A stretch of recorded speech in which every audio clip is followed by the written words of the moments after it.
Alright, we're live, back with another multiplayer stream because my PC has not shown up yet. So, today we're going to be playing as Nurgle, one of the factions that most people feel are quite weak in the meta currently. But little did they know Nurgle was actually one of the strongest factions in the previous meta, and they did get a buff. Problem is, when it comes to Nurgle, oh my gosh, there's a lot of people. Anyways, problem is, when it comes to Nurgle, is that, for one, they did get a bit of a nerf because the overall supplies that you get every second have been reduced by 25%, and that was very core to their strategy previously. So that's a little bit of a problem. But on the other hand, they also got a bit of a buff. If you take a look at the Plague Toads, these bad boys got cheaper in the patch before, the Plague Bearers got cheaper, and even though the Cultists got more expensive, everyone has Cultists, it's fine. Now, yeah, I think that's basically all I need to do to go over the general idea for what will for Nurgle overall. Nice, he's playing as Kislev. This should be pretty favored for us. But yeah, Nurgle overall is not too bad. A lot of people sort of miss the core strength of Nurgle, and that is actually going to be the fact that their infantry is quite strong. And that's not the Forsaken, that's not even the Nurglings. In fact, it is the glorious Plague Bearers that are going to be carrying us today. Might be surprising to some, as many people see Plague Bearers as... Or many people don't even take Plague Bearers. I think most people go for Nurgling spam to try and more or less just stall the point for as long as possible. But these guys are going to be quite strong. We're going to start off with a pretty normal Nurgle game, and then we can sort of experiment and have some more fun later in the day. So with that all out of the way, let's go ahead and say hi to everybody in chat. Luperton, hello, Dark User. And he's gone. Dark User, hello. Fat, I'll just call you Fat. Or Hannibal, I can call you Hannibal. Anyone else just having this unending love to play Nurgle. Nurgle's, strangely enough, when it comes to Nurgle, I enjoy playing Nurgle more in multiplayer than I do in campaign. It's sort of weird, but maybe it's just because I think he's strong. Who knows? But yeah, he's actually pretty fun, I will say. Also, it always cancels out my Lord every time. Can I get him back in there? There we go. But yeah, Nurgle's actually pretty fun in multiplayer. Very slow and methodical where it counts. I guess in campaign, you don't have to worry about being slow and methodical at all. So it matters a lot less there. Let's see, I am missing... What did I do wrong here? Are these guys supposed to be on horses? Yes, they are. There we go. Now we're set. Hello, Dominic. Hello, Dean. Leonard. Hello, Maxis Jr. Hello, hello. Like us, Dominic. Yeah, grandfather's love is here today. Let's see if we can do him proud. Once again, we have Kislev. Once again, I'm going to be doing what I've been saying before. We're even going to be cutting Furies. It's going to be strange for many of you, but Furies are actually not part of the Nurgle win condition. Your goal is to not trade well. Your goal is to simply exist indefinitely. The true Nurgle way of things. And yeah, this is like basically your cookie cutter build for almost every matchup. You have your core units over here. These guys will fight for a really long time, and then you have these guys for the end of the game when you actually want to just hold points as long as possible. I'll show it when we actually get into the game, and I'll just give like a quick second for my opponent to ready up. Now, one of the main things that we have to avoid making a misplay for is not going into the fight too quickly, because overall, very often, Nurgle will simply lose because they generally trade down most of the time. And especially when they're shooting. So the longer you're trading, the faster you're going to run out of units. We'll be preventing that. There's also another thing that we have to keep in mind, and that is the fact that Nurgle's infantry do trade up very well in melee. This is what makes them very exciting, because we can basically push anyone off a point if we want to. And yeah, as long as we time our movements correctly, everything goes perfectly well, then we should be able to carry out some victories today. Nurgle strong in Dom and no Furies. Yeah, that's correct. Yeah. I think the crazy thing is that Nurgle has been strong in domination for a few months now. In the multiplayer scene, like big tournaments, you would always see Nurgle get picked. But in this new patch, we'll see how Nurgle actually stands. The decreased funds make them significantly weaker. So let's take a look. First game against Kislev. Let's try to not open up with a loss today, but I'm pretty sure Nurgle's quite favored here. Hey, hello, Ian, hello. Good to catch you live. Excited for your new PC. I am too. Unfortunately, tomorrow the stream's probably going to be on this, sort of janky PC. If it crashes mid-stream, that would be the saddest thing ever. So fingers crossed, I don't have one of those crashes. This PC right now, it crashes roughly like once every like 3 or 2 weeks-ish. So the odds of us just getting roasted midstream is, maybe not roasted, but just melting midstream is pretty low. But if it does break down, we'll all know we can blame CA or Intel for not shipping the PC faster. Anyways, this is the starting army. It's all infantry, and we're basically just going to worry about 1 point first. Nurgle is a single point faction because you can basically, and nice, he goes for the sleds, so we can sort of just, we can tank these for a while. But yeah, Nurgle's a 1 point faction. Essentially what you want to do, oh, he's gone like a full sort of kite style, look at him. We'll just pull very far back. He's gonna land a few hits here, but nothing too consequential. Anyways, back to the 1 point theory. We can capture 1 point, and if we get the next point before our opponent hits 2,500 victory tickets, we will win the game off the back of 2 points, because he'll be gaining half as many as us. This roughly means that we need to capture the first one immediately, and then the next one about 4 minutes afterwards. Not really the most difficult task in the world, but it really depends on how this plays out. As for the sleds, they'll be poking forwards at the start. And one way that you can sort of negate damage is to basically just put your hero up front and to make nice little tight circles. This is very similar to what you would see in campaign, because dodging is just as good here as it is over there. And this is going to be much better than if he had been shooting my infantry. Although it looks like he does retarget. He realizes that we do indeed have the ability to dodge, and he's even going to be going for a dive in. No, he pulls away. Will he retarget my guys? Looks like no, he goes for the cultists. All right, not too bad either, because they do have regeneration. And you can see right now, I am slowly building up an advantage, because Nurgle overall has a pretty nice... Oh, is he actually going for it? The madman, he actually goes for it. Instantly, we're going to summon in our spawn, and we're going to block them in. This is going to be a pretty nice trade for us, as the cultists will be getting in there too, and we'll be getting a tiny bit of damage. This is obviously a misplay from our opponent. But yeah, like I was saying, Nurgle is very much favored when it comes to just trading over the long run. Or no, not trading over the long run. They're very good at taking larger scale engagements. And to sort of encourage that, we want to slowly build up our armies more, so that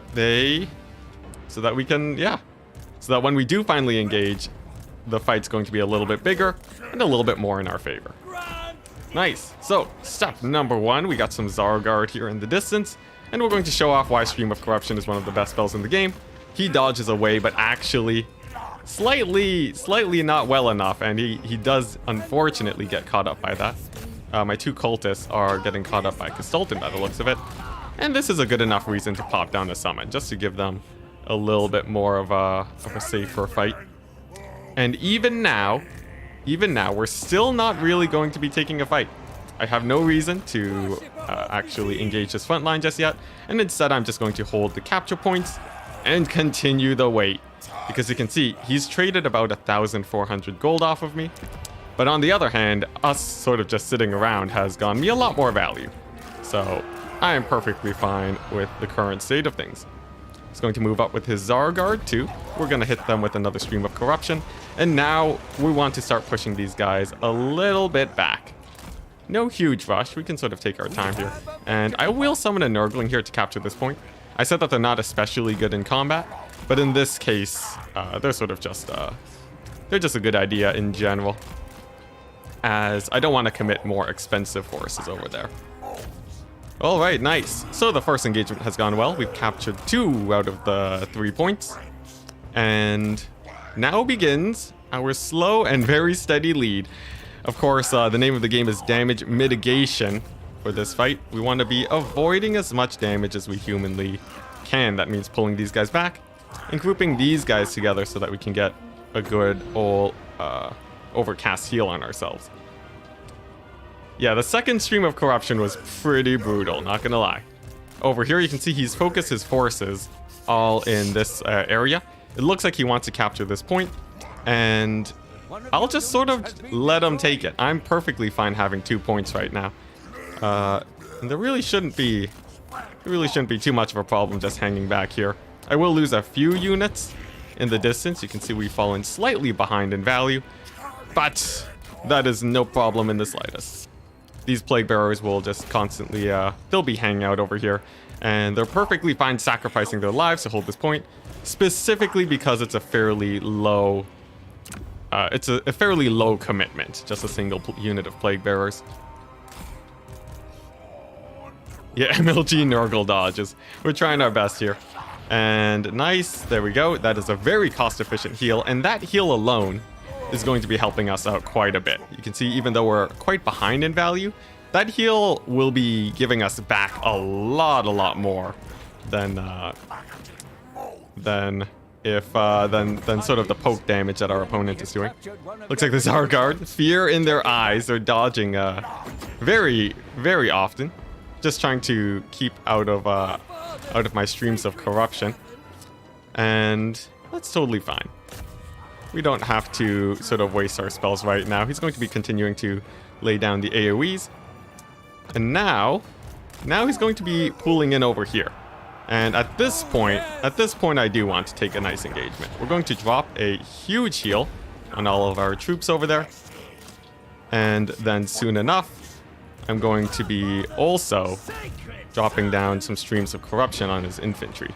This should get them very close to breaking, and then one more stream of corruption should more or less do it. The cultists are great here too because of their summons, and I'm taking the fight off the point now because it's going to be a lot better for us overall, as he won't be able to cap while he's fighting. Yeah, we're spreading grandfather's love indeed. Should be pretty good. I think this fight's going very nicely for us. A few AoEs to help these guys rout. And if we take a look at the value trading, we're not doing especially well here. And this is one of the problems why Nurgle is sort of a little bit afraid nowadays. He does have a very hard time actually. He has a very hard time getting good value. Of course, our heals have done a great job in actually stalling this for a while. But now I sort of have to worry about this point over here. How long will it take for us to actually, like how long will we actually be able to hold it for? I would say probably not too long. He already has a few guys here ready to cap. I do have 2 units of infantry, so it could go either way. If I continue to commit here, especially with Nurglings, I could hold it a bit longer. But actually, I think with our 2 infantry there, we should be fine. These Zargard over here are no problem. Stream of Corruption is the best answer for that. And we can also start splitting up our forces.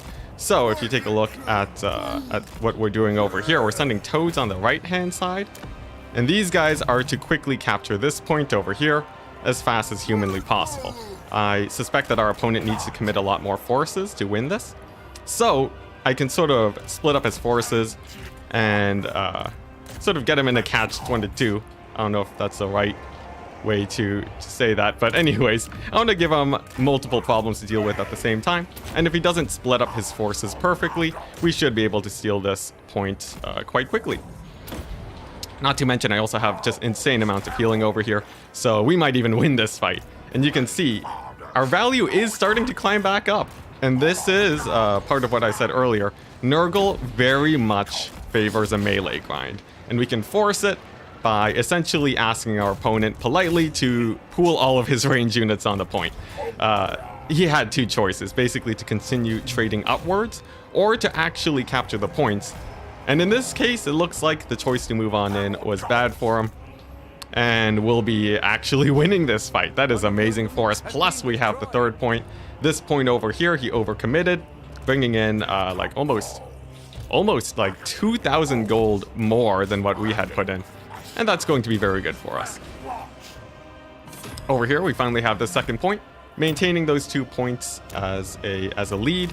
And the great thing about this map, for us anyways, is that it's very hard for infantry-based factions to actually get to these flank points. He doesn't have too much mobility to really get in there quickly. And that means that we basically have this point for the better part of this game. I don't expect them to really capture that anytime soon. Now, I could go for more toads. I actually will be withholding that for now. And that is simply because plague bearers are better. They just have way more HP. They'll be able to sit there for a much longer time. And plague bearers will also be doing a lot more damage, so that's going to be in our favor. One more heal for the road means that this middle point will never fall without a huge gold commitment. And another heal too here, why not? Just to make it actually impossible for him to win it. Now I have two choices. I could pool in units here, but that would actually be a risky play. Instead, I'm going to continue reinforcing the middle point here. And this sort of just ensures that we'll be winning the game off of the middle point without really, and just giving up this flank point over here. The middle point is sort of, we have much more units here. And if I had split up a bit more, we sort of risk the situation where he would be able to kill both of our armies and then just triple cap me, which would be disastrous. Definitely want to avoid that. Over here, my lord finally diving in onto the ground. I kept him in the air earlier to keep him alive, but now he's sort of useful at reducing my opponent's capture weight. You can see he had his a caster over here, and we're just going to be bullying her, getting her off the point as fast as possible. And now we're close enough to the end of the game where we can finally start summoning in Nurglings. Plague Bearers would take too long to get to the middle, so Nurglings are going to be a little bit faster, and just like that, we have our first win of the day. Look at that. And everybody says Kislev's a menace on the ladder. Nurgle is the true way to go. Ah, look at that. Amazing. And yeah, you can see the streams of corruption really did help us out there. And we just weathered the storm for the entire battle. His little Grom probably didn't pay for itself. It technically did, but not without our healing. Wonderful. Let's get into another game. That was pretty easy. This is like bread and butter Nurgle. Basically anybody can copy this, so feel free to.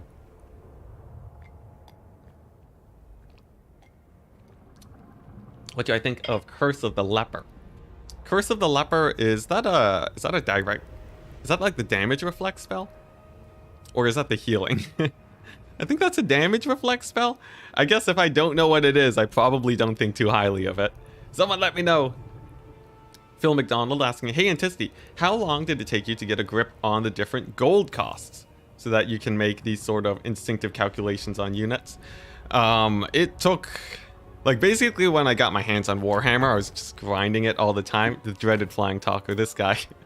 Yeah, I was just grinding Warhammer a ton. If you spend about a month playing the game and you have half a year of experience behind you, you can sort of get by. You can figure it out pretty quickly. Assuming that, a month is fast for you. Here's Curse of the Leper. It was a damage reflect spell. It's okay. It's very okay. And in the Warhammer meta, okay spells are not good enough. You want spells that are broken. Something like Stream of Corruption, where you look at it and it makes you a little bit nauseated just thinking about it. He's going Grand Cathay, what a madman. Yeah, you want spells that are insanely broken. This one will just sort of give you its value, but not much after that, which is sort of its weak point. But hey, it might not be meta, but it's definitely usable. Are you planning on doing educational streams for other factions too? Yes. Yeah. As long as people are watching, I'm happy to do multiplayer streams. Because the theory in this game is great. It runs super deep, and because of just the complexity of Warhammer as a whole, there's basically infinite stuff for me to talk about. Do you think Nurgle's big explosion spell is worth it? I assume you mean Blight Boil. If you take a look at this, Blight Boil, 48 damage, pretty good for 13 Winds of Magic. You can do 18 Winds of Magic for 72 damage. Ooh la la, pretty nice. But then you look at Stream of Corruption, and for basically half the price, you're doing the same amount of damage, which is why Blight Boil sort of runs into problems. Plus, Stream of Corruption does 100% armor piercing, which means against a unit like Zargard, Blight Boil will do less damage for more Winds of Magic, which is pretty sad. Still good in campaign though, because the AI doesn't spam armor, nor do they actually, nor do they spaghetti line everything, so it's much easier to land a hit on many units, but even in campaign, I still prefer Stream of Corruption. Let's see, what else is going on in chat? What do you think about the Nurgle Soul Grinder? It's a very niche unit, that's what I would say about it. Taking a look at this bad boy, the Soul Grinder of Nurgle, it's basically a walking mortar with decent-ish melee stats. Very good for trading up, but we talked about it before, Nurgle's pretty bad at trading up unless you're fighting in melee. So, does he actually help achieve your goals? Not really. In a different meta, maybe he will, you know, if the meta sort of turns into purely about trading and less about map control, you might want to start running this guy. He's decent, not terrible, not meta though. Yeah, Stream of Corruption is insane. I made a whole video on it. It's crazy. And it looks like Flying Talker's ready. He's playing as Cathay. We're going to use the exact same build just to prove a point. Also because it's Flying Taco and I have to try hard. Soul Grinder does look cool. That alone might raise it up a tier in my books. Yeah, we will be plaguing them all. So, game number 2, we're up against Cathay. And here's the thing about Cathay. One of their biggest weaknesses is that their infantry cannot ever and will not hold the line no matter how hard you try. You try Harmony, not going to work. You buff them, nope, not going to do anything. But their ranged firepower is much stronger. It's sort of like Kislev, but skewed more along the ranged firepower axis. Thankfully for us, we are melee specialists. So essentially, if we can actually find a good enough melee fight, we should win the game. Absolutely no problem, except for the fact that this map is sort of weird for us. We have 3 attack points, and that means that our forces are going to be a little bit split. Crane Gunners specifically are the biggest threat, and our solution against them are these cultists of Nurgle. In fact, I haven't brought a single Fury. That might be a problem here, but you know, we'll see how it goes. And oh my gosh, it goes with a 1,000,000 artillery strat. Now here's the thing. This army is very bad at holding points. Flying Taco, he's not going to want to go on the points, and he's just going to be peppering me down with these guys. But alternatively for me, we're pretty good at holding the points. But if we sit there for, you know, the entire game, we're going to get shelled down, we're going to lose all our units, it's going to be terrible. Instead, as per usual, just like the previous meta, and something that I've said many times before, Nurgle is extremely favored in situations where he has the... Actually, wait, can I just rush this down? Oh, wait, yeah, no, I think I can just rush this down. Alright, well, anyways, nevertheless, Nurgle is still extremely favored when it comes to larger armies, especially against ranged. Because the more, you know, just hordes and hordes of infantry you have, the more difficult it gets to actually kill them before they reach melee. And that's exactly what we're going to be doing right now, just sort of building up our forces. But of course, this artillery position is sort of just in an insanely forward position. Let's see. Actually, you know, he has summoned a few guys. I don't want to take the fight just yet. But at some point, I want to pounce, and I don't even want to capture the points. I want to pounce on the artillery and sort of just shut them down as well as humanly possible. Some cannonballs firing at my cultists, but we can dodge that. Yeah, if Cathay Monkey Warriors get introduced into the game, that sort of changes up their dynamic as a whole. That would be pretty cool for them, I will say. All right, but the time is now. The time is now for us to engage. I need to get these guys on the low ground, and then we need to do a coordinated strike moving forwards at the same time.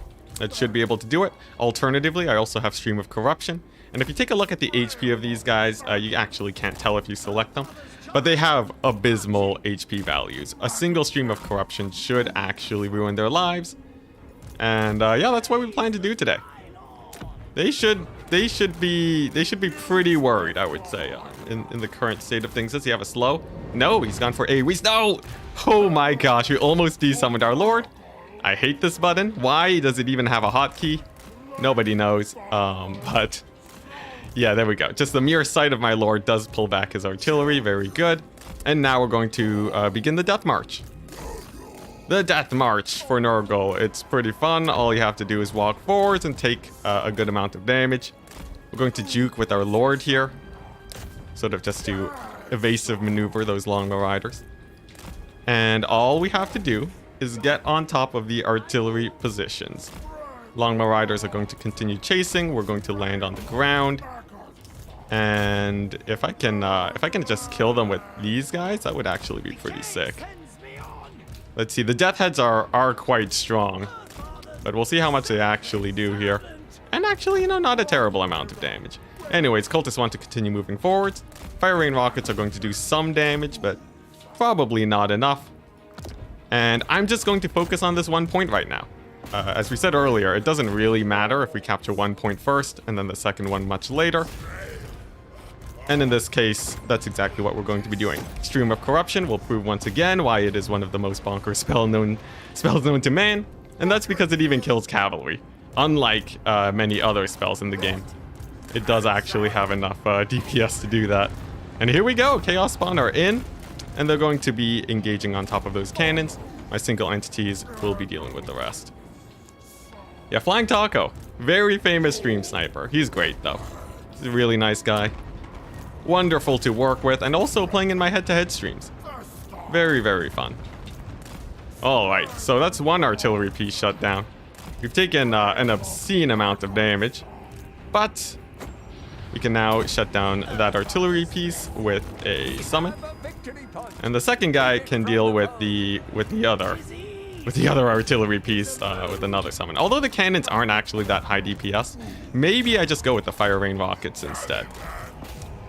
Alright, I would also like to get a heal coming down at some point, and that means I want to land my Herald so he can sort of hang out in this area and give all the AoE heals he could possibly want. These fire rain rockets are actually evacuating quite well in this direction. I'm going to hit them up with a summon just to sort of hedge them off. And that should be enough to seal their fate. Longbow riders not having the easiest time in this fight. And then an overcast Stream of Corruption, or not Stream of Corruption, overcast Fleshy Abundance. And even though he's going to be hitting us with one of the biggest AoEs you've ever seen, it don't matter because our spell over here simply heals up too much. You can see our Festering Stooges already almost fully recovering from that huge AoE on top of them. And then another heal on top of that, just for the lulz. Nice. I think we won this game. He went very heavy on the artillery. Of course, it's Flying Taco, so he is a man of the memes. The memes are strong with him. But I don't think it'll be enough. And I'm going to Stream of Corruption the peasants this time. And that is simply because it's more cost efficient to kill off the infantry lines. Because your melee infantry is what you use to deal with the archers immediately after. It's sort of a 2-for-1 deal for us. It's great. Oh, what the? Yes, spears over here? Is he trying to block off my reinforcement points? What is this? I have no idea, but I guess that's what Flying Talk is going for. In the meantime, our value is pretty good. And that means we can start thinking about holding this point over here. He only has peasant horsemen, so they're not exactly much of a threat. And over here, what are these guys? Peasant archers, not a problem. Alright, I still need to heal up these guys though, but right now you can see I'm switching gears. Right? You can see that I'm sort of thinking a lot more right now, and that's because I'm sort of just calculating. I'm trying to figure out how can I get to this capture point in a decent amount of time. Right now my plan is spawn plus toads, and that should be enough to stop Flying Taco from should be enough to stop Flying Taco from capturing it, or from stalling me, I mean. And not only that, these two units have pretty insane capture weight values. It's going to be helping us out a lot. And then we should be able to capture it fairly ahead of schedule. Like I said, our benchmark for capturing it quickly is the 2,000 point mark, 2,500 point mark. And right now this is pretty fast paced. He does have some spears over here.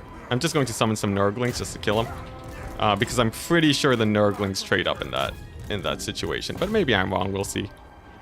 Over here we also have Longbow Riders, but they're not too much of a threat, as I can simply just stay landed and ignore them.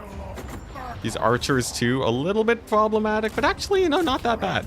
Strangely enough, I sort of welcome facing against Flying Taco's archers here.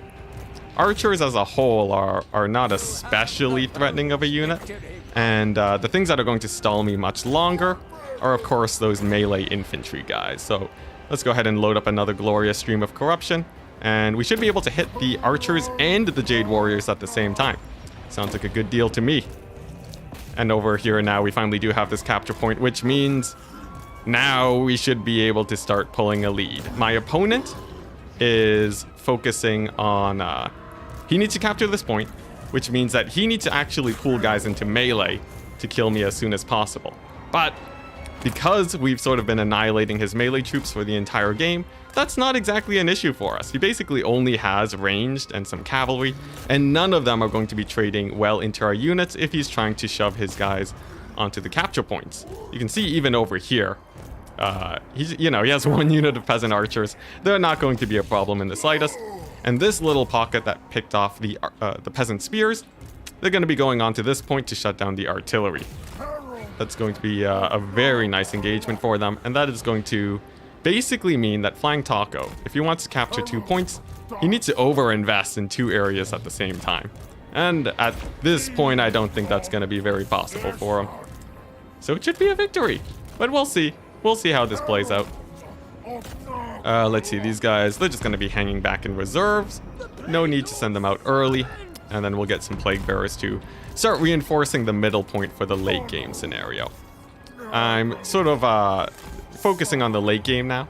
It's just a move to make sure that we don't... just a move to make sure... Do I want to kill these peasant horsemen? I almost do. Wait, 1 second. Nah, that's just a waste of Winds of Magic. I don't need to. Anyways, yeah, I'm sort of now starting to think about long-term plans. Alright, so I really want to make sure that one of these points is held for basically the rest of the game. How does one do that? It's by focusing on one point instead of spreading myself thin everywhere. Right now, we are pretty well spread out. So I sort of want to start changing that. And to do so, I guess the best plan might just be to...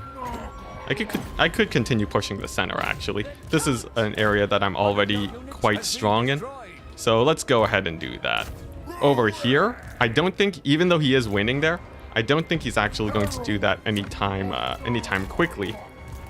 So I'm sort of just happy pushing onto this far point now.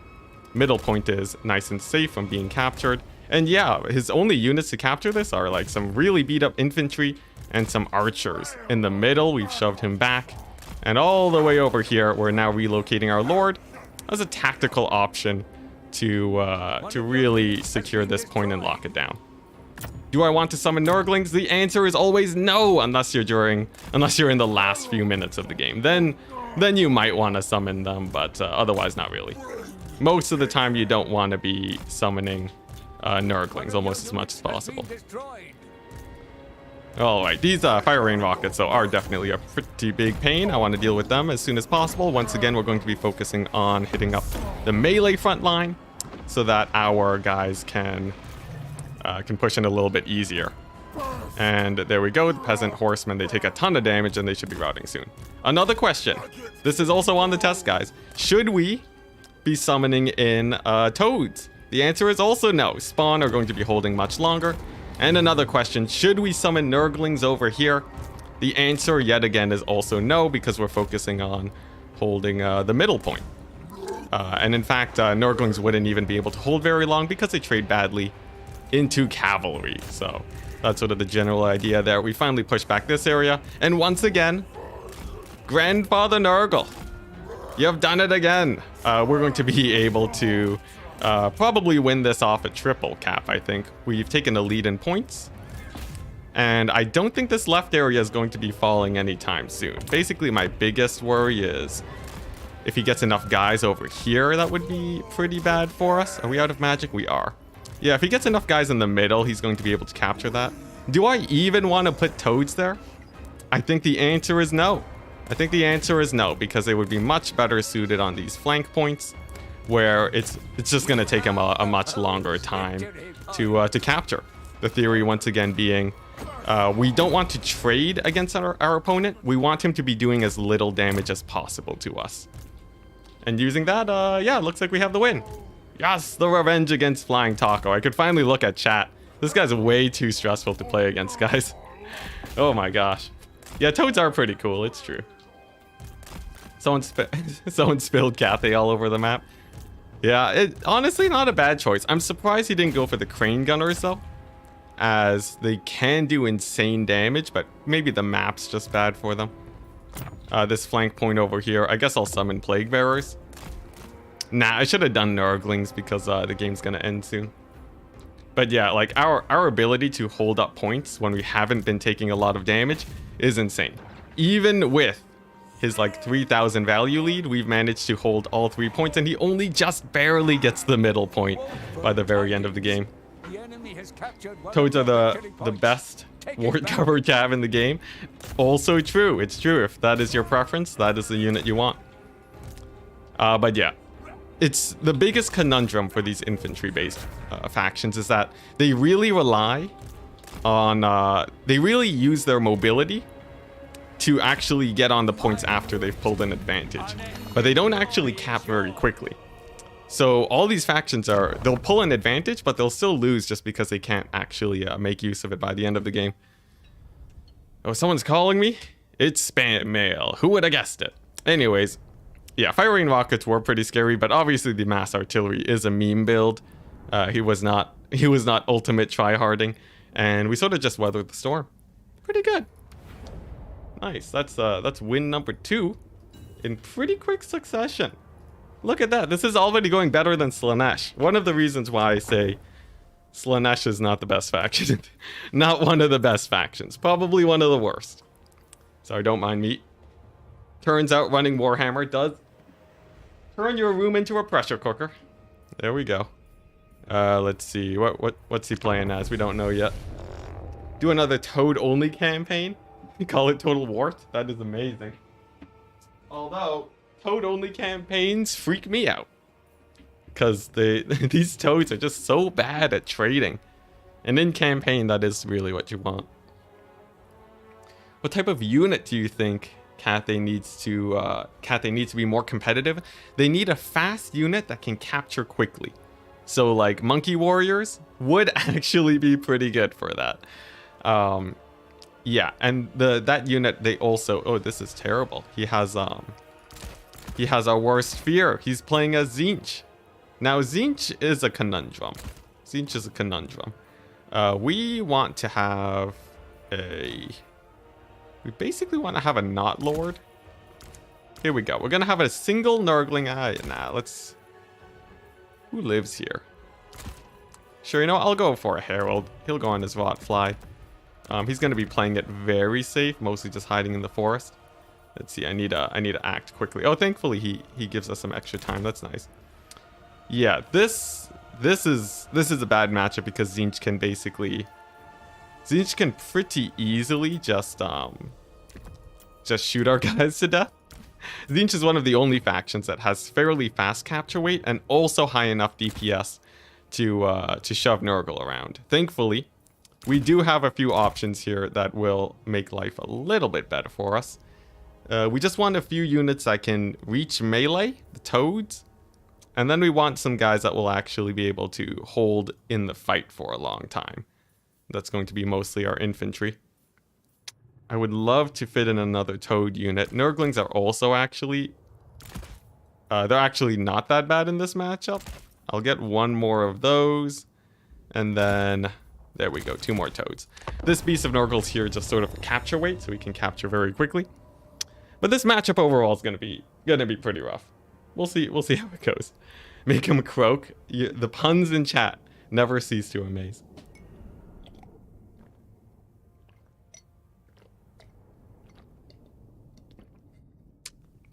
Obese Chicken saying he just watched the first game and have no idea how I won. It's crazy. Nurgle is one of those weird factions where you just keep taking damage and you're fine. Up to a tipping point.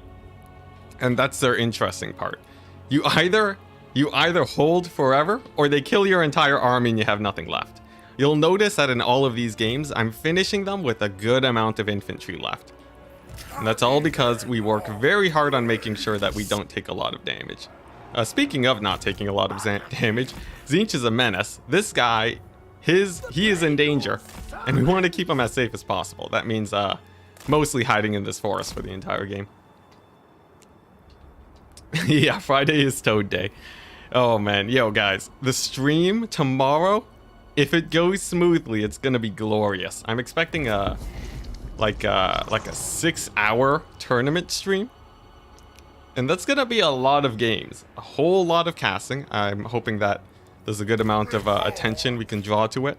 And if it all goes well, I may be able to stream some more multiplayer. You know, mix that into my content schedule. Have you seen the new Obi-Wan series? I've heard of it. What was it? There was like, people said the new Mandalorian was bad. I forget what people thought of for the Obi-Wan stuff. I don't know. Are Mass Flamers viable against Nurgle? Mass Flamers are okay. They're okay. You have a weird situation where they actually run out of ammo trying to kill Plague Bearers. It's hilarious. But something about their flamethrowers are just slightly inefficient. I'm not sure what. But yeah, so here's the plan. We hide in the middle here. We capture this point at the 3-minute mark. We wait 4 minutes.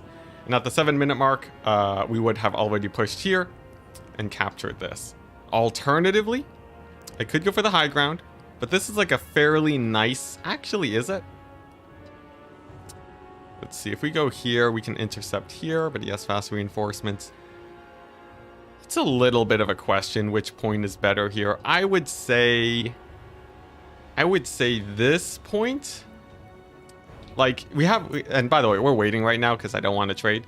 As you all know, we have 2 situations. This point over here. If he positions a front line, sort of in an arc, I have to go all the way back here to hit them in the back. So this ends up being a fairly good position for him. If I'm over here, his arc is going to look like this. And much easier, I can sort of push down this lane and give him some trouble along that line. There's some trees over here. It's sort of jankier to have to move away from the point. I feel like this is sort of a more lucrative area to hit. Let's try it out. Will the stream tomorrow be on yours or Creative Assembly's channel? Surprise, it's gonna be on both. Yeah, you can watch me on Twitch, on Creative Assembly's side, or you can watch me on YouTube. And we'll have this logo over here to show that we are also on YouTube. Look at that. Look at that classy nameplate. Super exciting. Anyways, we waited long enough. We have the 1-minute mark. Enough stalling. Now we can actually shuffle our way onto this middle point. It looks like he's going for Chaos Knights and Doom Knights. So actually a pretty melee-centric Tzeentch. We're going to show him why that's going to be hurting him in a second. So Plague Bearers, a unit of Spawn, and then soon enough a unit of Beasts of Nurgle. They're going to be pushing on this point in a pretty quick second. All of them have infantry capture weight. Beast of Nurgle is actually unique in that sense because it is one of the only single entities that have infantry capture weight. So it's pretty happy to just sort of chill over here. As for our opponent, it looks like his lord is on the ground. My goodness, he is. So this is actually much better for us because it means our herald is fairly safe. He doesn't have to worry much about taking a bad fight. And I can just sort of position threateningly over here now by these guys. But no rush. We do have roughly 4 minutes to really commit to this point. And instead, I'll worry about this middle fight first, in case my opponent actually goes for it. Yeah, there's a stream tomorrow. It is going to be the Summer Championship, a tournament hosted by Creative Assembly, sponsoring me, of all people, to kickstart the stream. So we are running one of the qualifiers for the event, and the qualifier will let you get into their early access tournament. So that means you'll be able to play Immortal Empires a little bit earlier than everyone else, at least the multiplayer side of it. That was a bit of a bad cast. Yeah, at least the multiplayer side of it. And yeah, you also have the chance to win $1,500. 1,000 for second place, and 500 for 500 after that for third place. Sorry, this guy started attacking me. I had to start worrying about that. Anyways, cultists are the option that you want to use against pink horrors. These guys, they just do so much damage. You really want to shut them down as fast as possible. There we go. And then over here we have our front line of infantry. They're going to be very happily just blocking up all of those Forsaken. Our Death Heads annihilate those Doom Knights, which means Operation Capture This Far Point has begun. So I want to get a spawn over there, and I want to get a Toad to capture it quickly. I said Toads, you usually don't want to use them. In this case, we are bringing them in because that fast capture is just so important. Over here, I see a unit of pinks that can fire, so I'm going to shut them down. And one of the most glorious streams of corruption ever. Let's get a beauty shot of it. Amazing, yeah. Yeah, that's pretty good for us. Actually, not that much damage, all things considered, but still quite a bit of value. But yeah, this force, the reason I've summoned so many, and the reason I took the Toads, is because it's gonna take Tzeentch a while to get a unit all the way from here to here. So even if he does bring a larger force, we're almost guaranteed to capture that point. And he doesn't even have a lead in points. He didn't even capture this. We're even ahead in value. It's crazy. This match is basically going about as well as you could possibly hope for. Flamers are shooting at these guys. I guess I'll just send my Herald on them, and this shouldn't be too much of a problem. At this point, I think we've actually secured enough of a lead where we just end his suffering now. We'll just go for the quick triple cap, and that should be the end of our opponent. A little bit of force pathing to make sure that we do start capturing the points at the same time that we kill these knights, and then we'll be good. Everything was spent on Nurgling? What are you talking about? Oh yeah, what, like the stream or something else? Anyways, what's going on? He's gonna be summoning in some pink horrors. Flamers are gone, the Forsaken are gone. I don't think there's much left for our opponent, guys. In fact, if we want to really troll him, we start spawn camping him. Because honestly, I think we might have had enough of a lead where we can do that. And you can see, one of the main strengths of Nurgle here, and I'll go into this tangent, Nurgle is very good at winning the battle on the point and capturing at the same time. You can see barely any damage has been done, yet we already have the victory point. It's a really nice way to sort of push your... it's just really great for pushing your advantage. Nurgle can just... Like, if you commit to a point and you have enough guys, it's just free value. It's great. But yeah, the tournament's super hype, guys. It's bonkers hype. Let's see. This is sort of his only pocket of strength. I'm going to revert back to the usual strategy, which is damage mitigation. But yeah. Also, by the way, fun fact. And you can tell when I get ahead because I start just going on random tangents. Tzeentch units, their shields, despite showing up as being maxed out, it's not actually maxed out. You can see the shields are significantly lower than usual, and that's because their shields cap out based on the current HP of the unit. Very important fact to know, if you have Kairos at no HP, and he is essentially, and you want to dive him into melee, be very wary that his shields are not going to keep him alive anytime soon. So yeah, thank you, McRiderface. Thank you for the free promotion. Always fun to see. But yeah, at this point, we have a pretty good value lead. It's quite early in the game. I think we start just piling in. I'll just, I don't know. Guess I'll summon some Toads since they'll get there a bit faster. This is hilarious, by the way. These guys are still fighting on the point, and this is just It's just a very bad trade for Zinch. It's just very, very slowly he's losing value. But the biggest problem for Zinch is the fact that these guys, they're not helping out anywhere else in the fight. Essentially, they're doing nothing over here. And they really should just be, you know, supporting the middle. They should be, it could be, you know, sniping points. Well, I don't know. At this point, there's not much they could do. But overall, this is a little bit problematic for him, unfortunately. And Yoshi Sherman with the $5. Thank you. Saying hype for the tournament. I can normally catch your streams on my lunch break. That is amazing. I cannot wait. But yeah, it's a weekend, or yeah, weekend tournament. So it should be even easier to catch for many people. Hopefully, we'll see. There's a weird thing about streaming where it turns out a lot of people just watch your streams during work or during their breaks or whatever. So you sort of end up in a situation where when people are not working, you can even get fewer viewers. It's crazy. Although in this case, I think the tournament's pretty hype. I don't expect a massive drop or anything. Come on, let's push him into the spawn point. Yeah, I think we had two pretty pivotal moments. Big engagement here, big engagement over here. So I guess we just chill with chat. The tournament tomorrow is going to be pretty interesting, right? Because we have a lot of new people early on. So we will have to be ready to sort of cast games that go a little bit longer than they should.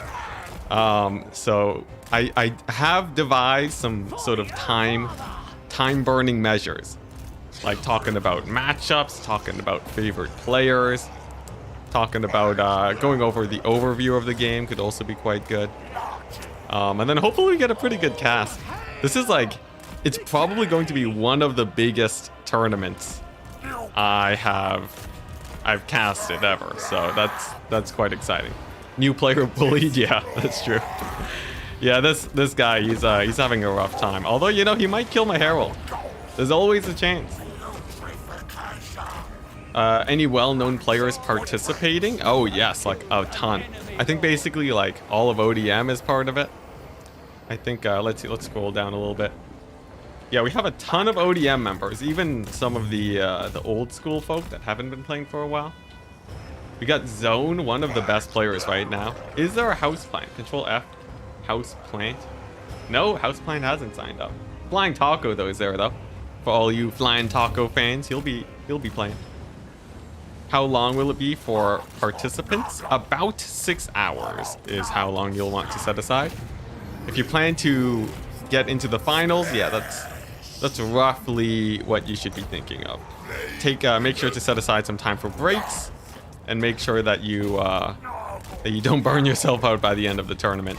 There are ways to speed it up, but I do sort of wanna make it where, hey, look at that. I want to make it where we have fewer upsets during the tournament, so it's actually best of 3s all the way down. Nice. Oh, did we crash? Not like this. Not like this. Still counts as a win, though. Hey, we made it. All right. Man, this is going way better than when we were playing Slanesh. Nurgle's just a menace, guys. Nurgle's a menace. Look at that. Huge value. I think that stream of corruption on those poor Forsaken, that was really what did him in. Poor guy. Let's queue up for the next one. Burn time with the cooking segment. Ooh, yeah, that'd be fun. Good old burn your house down streams. It's happened before, so we can replicate that.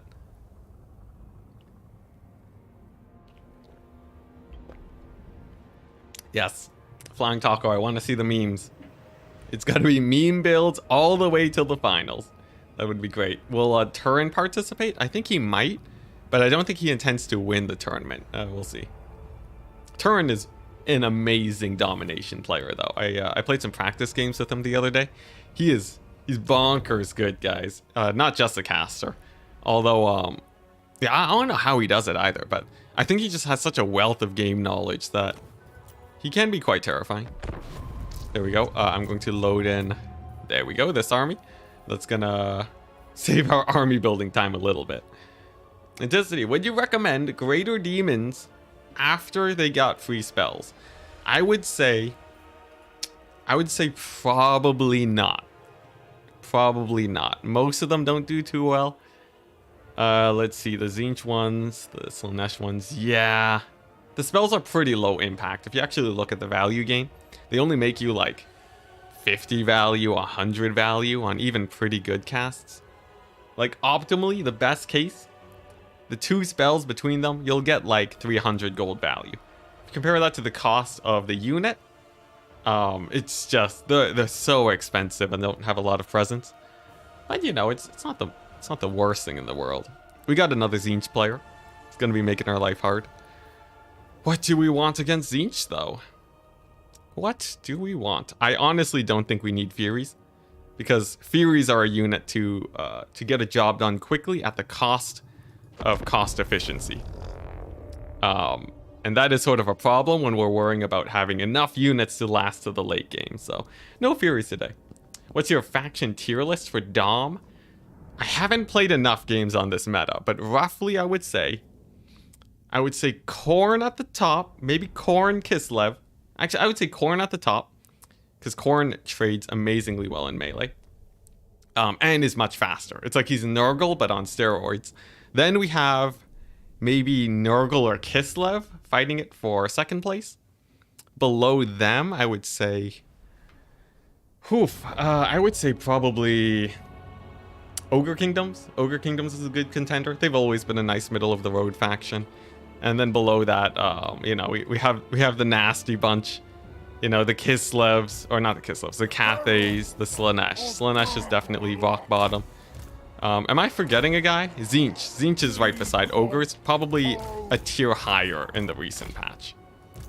Yeah, and I think I've covered everyone. If I didn't cover them, the bottom tier, the rock bottom, if I'm not remembering them. Yeah, Furies, they get things done very quickly. Extremely high DPS. It's just that, you know, a unit of Plague Bearers will last me about 5 minutes. It's pretty hard to take out a Plague Bearer longer than that. My Furies, they're gonna last like, you know, on the order of seconds once you get into melee. So if they're not killing something very important, I'm generally trading down. Ogres are not number 1. Yeah, I don't think they're number 1. In terms of the pick ban meta, the problem is that Tzeentch will counter them and Khorne will also counter them. Yeah, Tzeentch and Khorne are sort of the problem cases. Kislev's sort of even. So even though Ogres might have a pretty nice matchup, like over a larger spread, and they won't lose as hard as many other factions, they do have some pretty rough matchups. Oh yeah, Slaanesh versus Warhammer 2 factions? That should be quite exciting. I feel like Slaanesh is gonna get abused though, in the bad way. Slaanesh is not gonna... Slaanesh does not really like boxes, and they don't really like super high DPS. Yeah. It's really weird. Slaanesh is only fast. They're not even strong in melee, which leads to a ton of problems. How does Tzeentch counter Ogres? This bad boy right here. Basically put him on a disc, you bring this spell, excuse me, and then you snipe the Ogres into oblivion. Not a single lord will survive, then you take Forsaken and Spawn, pool them on top of each other, they will win any single melee fight that you take against the Ogre Kingdoms. They simply do not have enough armor and they'll take absurd amounts of damage, it's crazy. Yeah, it's true. Slaanesh of all factions would enjoy being abused in the bad way. That's very true. Now, here's the plan. I'm going for this point based off my opponent's positioning. And then we're going to do a dive in on the middle somewhere towards the late game. Or the mid game, I mean. Roughly like the 5-minute mark. So keep an eye on this bad boy and we'll see. He has summoned Furies. And this is a bit of a misplay for him. They basically have no good targets to dive in on. And they'll just be stalling my guys out for a little bit. I've more or less conceded the basically conceded winning the air game. This guy's sort of just here because he can zip around pretty quickly. All right, now what position do I actually want to take? I think I want these guys here to travel down this lane a bit faster, and then these guys will just head straight to the point. The Furies I'll take an early fight against. And now I want to start considering how to win this middle area. A big surround, obviously, is what I very much want. And actually, Plague Toads... I do say Plague Toads, they generally trade badly. In some situations, they will trade better than Spawn. But I think in this specific situation, yeah, we're still gonna go for spawn. When in doubt, take spawn over toads is my mantra. Fury's not doing too much. That's a very nice trade for us. Our spawn are in position. Now, we have about 2 minutes to mobilize before we move on in. Well, yeah, slow and methodical is the plan. He's not capturing this point too, which means we're going to be playing a higher funds game. It's going to take a little bit longer before this game ends, and that's good for us. All right, peace out, Phil McDonald. Have a wonderful, wonderful day, good sir.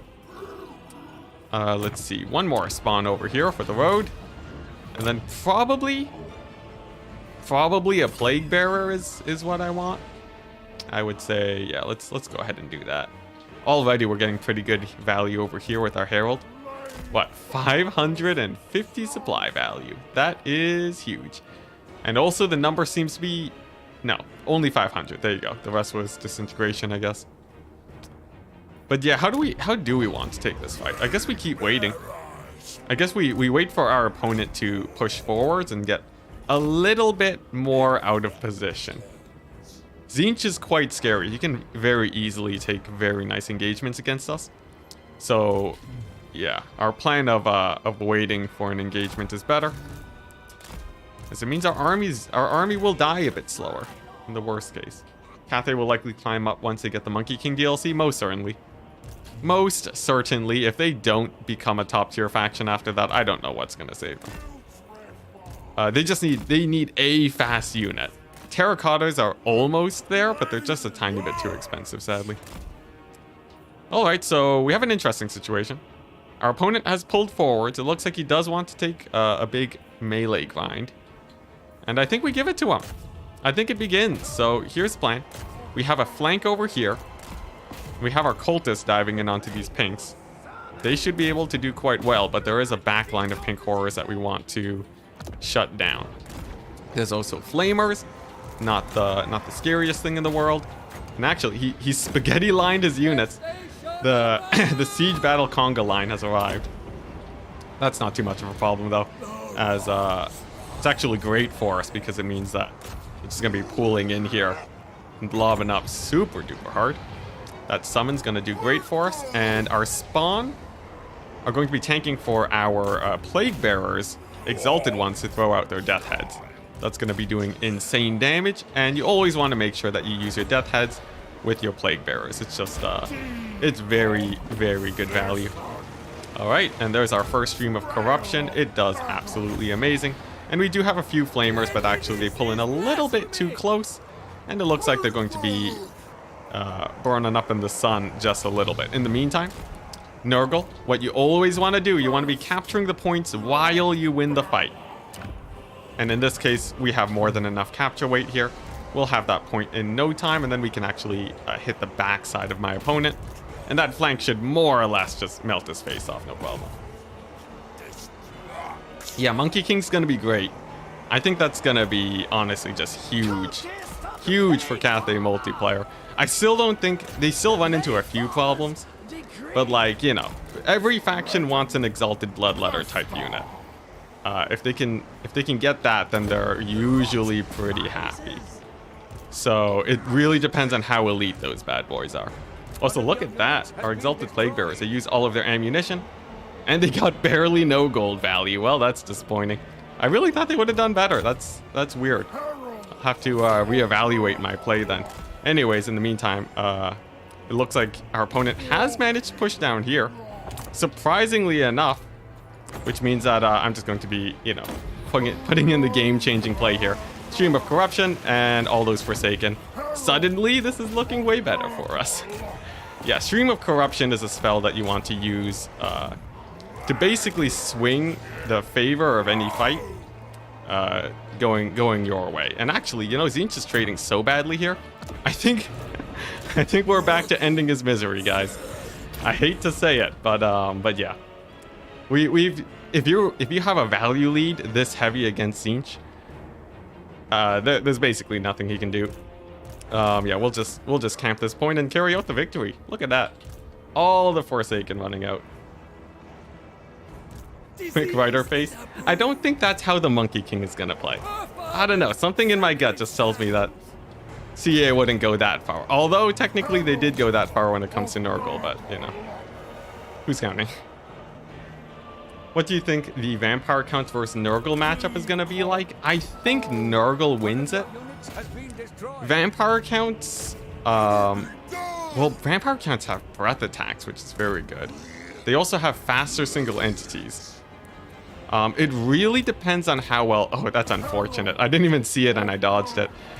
The thing about Vampire Counts, I don't know how well they trade against Nurgle. I really don't. Graveguard versus Plague Bearers. That's a very interesting matchup.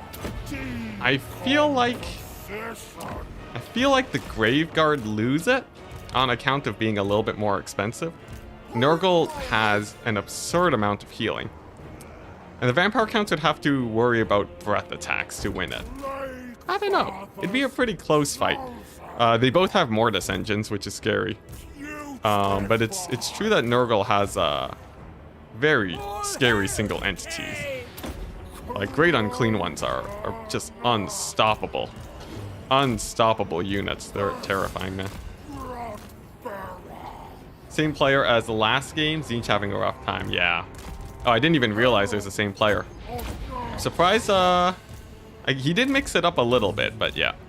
The biggest problem is that you really want to have good, sight lines to allow your guys to shoot very quickly. And in this case, he did not have those sight lines. Unfortunately, we got a really nice surround on his guys. But we don't know in what way he's going to show up. Who, the Monkey King? Ah, yeah. Precipitous saying, still feel like people are wildly underestimating Cathay overall because of the way domination mode works. In land battles, Cathay is actually one of the stronger factions, it's true. Yeah, domination favors faster factions, and Cathay is actually quite slow. Although, actually, Cathay does lose to Ogre Kingdoms in multiplayer last time I tried it out. So I don't think it's perfect for them by any means. Is the tournament base Warhammer 3 factions or all of them? The tournament for the qualifiers are just the normal, normal bread and butter Warhammer 3 factions. And then in the finals, or in the final tournament, where after you qualify, that's when you get to play all the old Warhammer 2 guys. So you'll have access to all of them, and CA is going to give everybody that has qualified 10 days to practice before they actually face up against each other. So that's going to be a pretty nice 10 days for everyone involved, I think. Yeah, this is going rough for this guy. He just summoned guys in only for them to immediately get shut down. Brutal. Absolutely brutal. You feel like Manfred will be pretty solid versus Nurgle? I think so. The cultists are going to be much weaker. It just really depends on how efficient Plague Bearers are. And I have no idea how well they'll do against the Vampire Counts infantry, because they both trade pretty well. You have corpse carts for Vampire Counts though, so they could very well heal cap over the grind. And they have zombies, which will capture much faster also. So who knows? Who knows? Definitely not me. Yeah, I don't know. It just requires so much testing, right? I would need to actually have my hands on the game to figure it out. A lot of people like Manfred. In multiplayer before, it was not Manfred that was the most meta lord in multiplayer. He actually wasn't. You saw him sometimes, but not all the time. Yeah. Oh, nice, another unit of flamers. How can they capture anything? Zombies? So the same way Nurgle captures things. So you don't use zombies to win the point. You use them to capture it quickly. It's the same idea as Nurglings and everything else. Yeah, Nurgle's, he's totally fine. With slow units, Vampire Counts should in theory be able to do the same thing. What the? There's a flamer here? Look at him. Now he's been shooting all of his ammo and he only just barely pays for himself. Pretty disappointing for the poor guy. It's true, Nurglings do have Vanguard. It is very true. Zombies are probably better for just holding points for a long time. But I would predict the meta for vampire accounts to be similar in that they summon their zombies in the late game. Maybe a bit later because they walk earlier because they walk so slow. But yeah, it sort of depends. That's why I've sort of been talking about Graveguard a ton. Graveguard are much more important because they will win the fight over the long run. Much more important. Here's the thing, right? If someone takes Graveguard, if you take Graveguard and they take 2 units of middle tier infantry, your opponent's going to be capturing faster. So what you want is a Graveguard and a zombie, which is basically a unit of Graveguard with ×2 capture weight. And that's sort of like, that's where they really get rolling, the vampire accounts. Yeah, but zombies alone are not going to be saving you. As you've seen, everything revolves around trading. Yeah. Are you going to play in any of the tournaments? I think I'll probably just be running one. The thing about the tournaments, it's a lot of bandwidth for me to do, you know? Like, hey, nice Ogre Kingdoms. I'm going to be showing you guys. This build works versus, like, literally everyone. It's hilarious. But yeah, I would say I'll probably just be playing... I probably won't be playing. Right? Because I feel like I want to give some space for other people to win the tournament too. I'm already casting it. I have a pretty big role in the tournament. But yeah, another big problem is that if I want to be in tip-top shape, I have to be training super hard. And when I'm sort of in the training mode mindset, I actually can't stream as often. You might ask, oh, Enticity, why don't you just stream and train at the same time? And that's because it burns my, like, my introvert energy at, like, ×2 speed. So it's just sort of, it's just not feasible to get everything crammed in at once, sadly.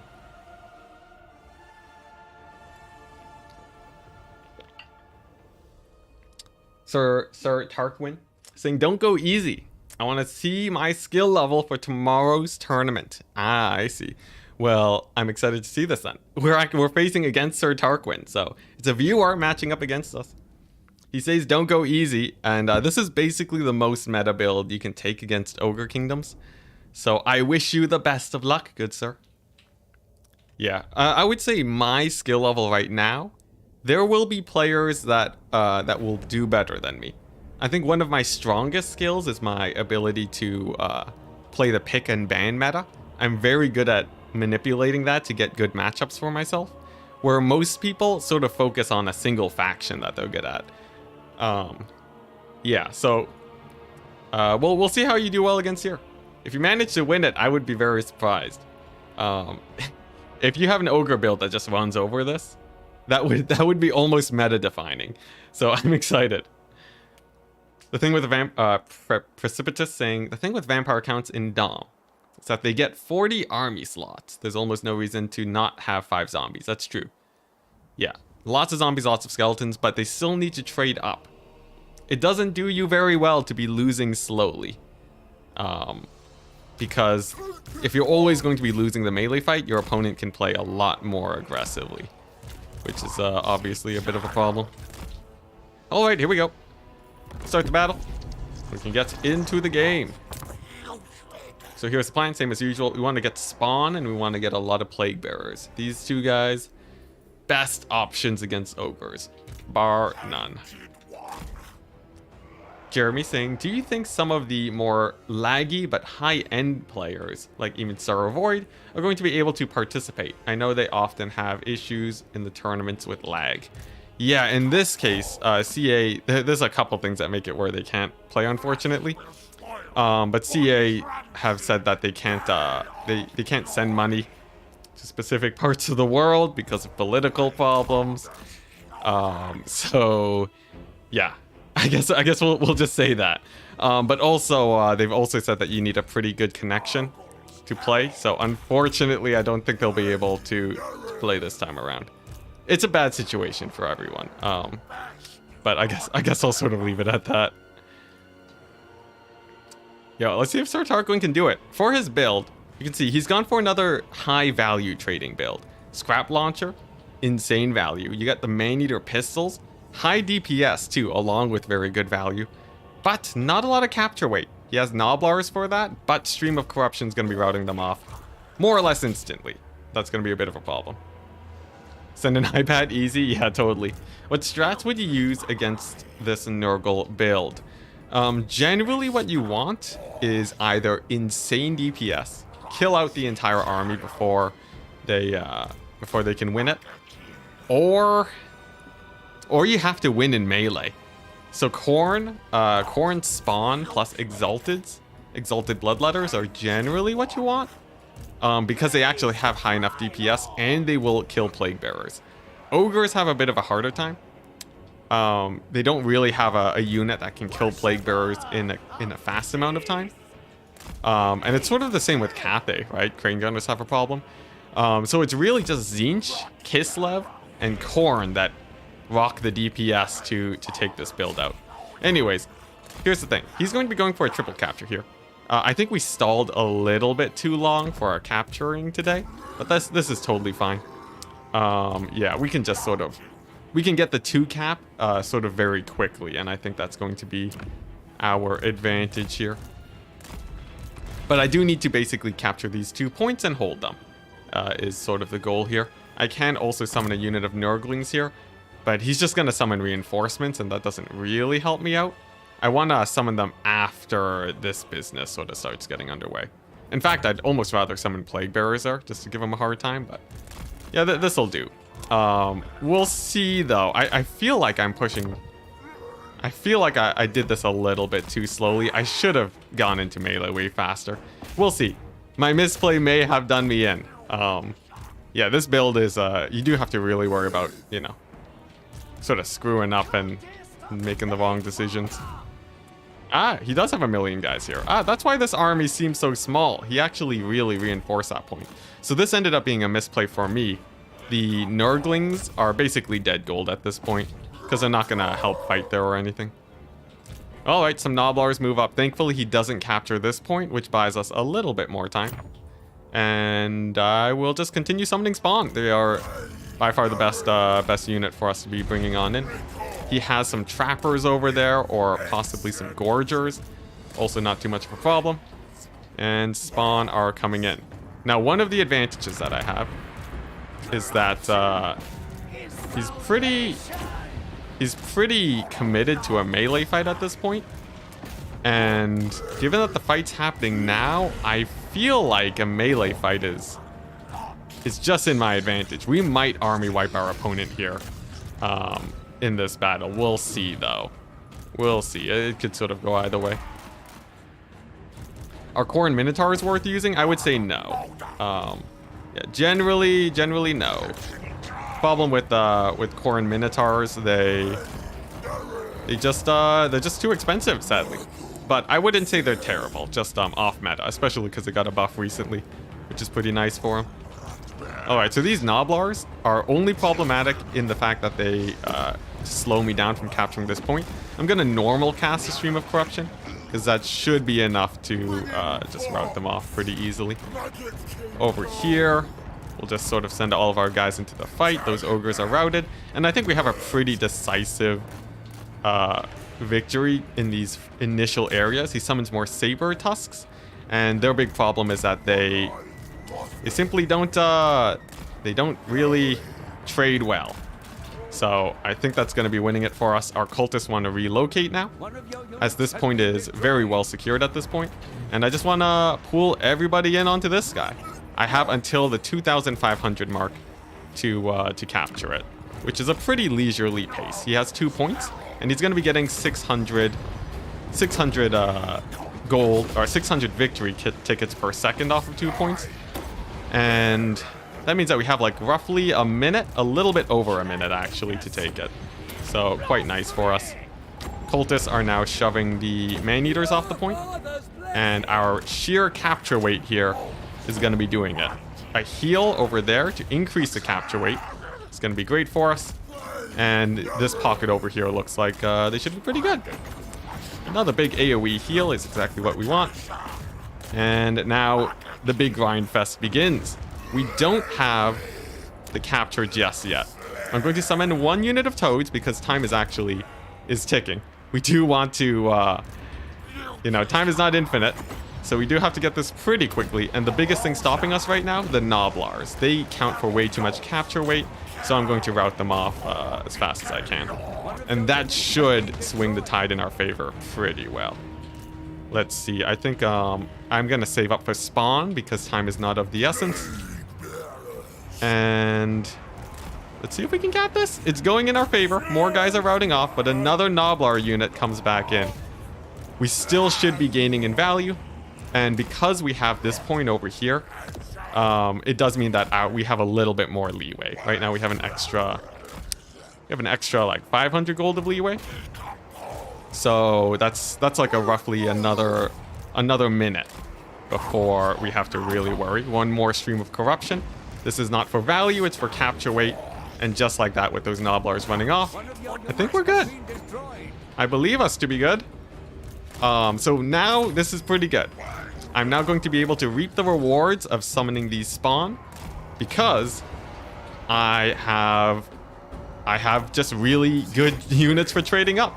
Yeah, all of my units here will trade well, which means it's basically impossible for my opponent to take this point back from us. He's essentially invested his money into slowing down my capture as long as he could, but that means that we've been able to sort of just really secure this location, and yeah, from here it should be a pretty done game. I really don't see any ways he can get this back. Now what I want to do is basically just make it as hard for him to come back as possible. I either want to be trading upwards in value, or towards the end of the game I want to start pressuring this area to make it where he can't really, take any of my points without losing this one. And then from there we should be good. Everything else now I can just leisurely summon in my spawn. We're good. Time is not infinite. Philosophy lessons in our Warhammer stream. Did I say that? At some point, I just sort of start talking and I don't remember what I say. It's sort of weird, guys. Like, I rewatch some of my streams and I'm just like, what am I even rambling about? It's sort of weird. Yeah, Stream of Corruption is insanely good. Here, it's 8 Winds of Magic, and I'm about to route off literally everything here. Look at this madness. How could you not take this spell 24/7? It's just huge gold, but more importantly, it's just instant value. It's crazy. More or less undodgeable too. Bonkers good, guys. It's bonkers good. Anyways, we reached that part of the game where I start pressuring this point. He has not summoned more ogres over here, so I don't really see much of a threat. We even forgot a cultist, and we're still doing good. And now, even though we were trading badly before, like I said, Nurgle trades exceptionally well in melee, and we're going to be starting to pull ahead in this game. You'll also notice... Oh, all these guys are heal capped? Well, that's awkward. Let's heal these guys. Yeah, I haven't been using Glorious Rot. It's not that great against ogres because of their lower model counts. So I'm actually just saving up for more fecundities because it gives me the most value out of all my spells. And we have transitioned into a value style of game. That's true. All right, so now here's an interesting play. This point is in danger. This point is fairly well secured. The reason that I am pulling my spawn here, instead of just sending the toads in this direction, is because the spawn are going to be able to reinforce this point much earlier.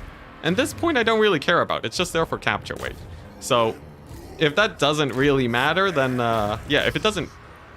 If time is important, right, and you want to get more important units, then you can sort of do this, because this point... Man, I described this terribly.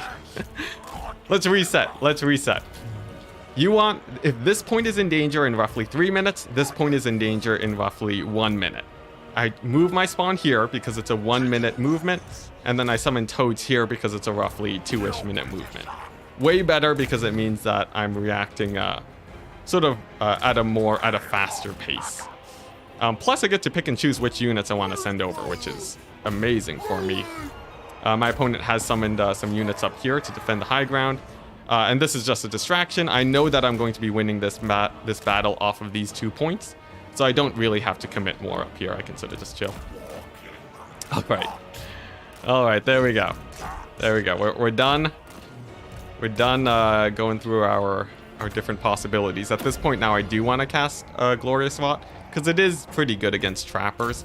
So I might as well use it there. And then this fight over here, we'll just support it with our Herald. I don't really see me losing that area anytime soon. And yeah, I think we're pretty good here. Our trading's going very well. There's a bit of the awkward situation where I only just have Nurglings, but I might as well just spam summon them here and capture this point very quickly. But yeah, the most important thing though is Jesus' cultists. I thought I told him to come back earlier. I just totally lost track of my cultists. That's a misplay, but anyways. Yeah, don't be too fooled about this victory ticket situation. Victory tickets do not actually show who is winning. That's a very interesting thing about them. Victory tickets more so show like how much pressure is being put on another person. So like for me right now, the victory tickets say I just need to hold these 2 points and I'll win. Very, very clear, but it doesn't at all say who's winning. More so you want to check this, and then you want to see sort of how the factions trade. And this is something very important that I need to bring up during the stream tomorrow, because a lot of people do just look at this and they'll say, this game is very close. But this game, as much as my opponent did play very well, I think I had secured the victory at like the 4-ish minute mark, which is a stark contrast to what most people would expect. All right, sweet, there goes the Hunter. Fun fact, your Herald, this bad boy, has high enough stats to kill a Hunter if he's sort of cycle charging. It's sort of crazy, but yeah, he gets pretty good value for himself. Here's the weird thing.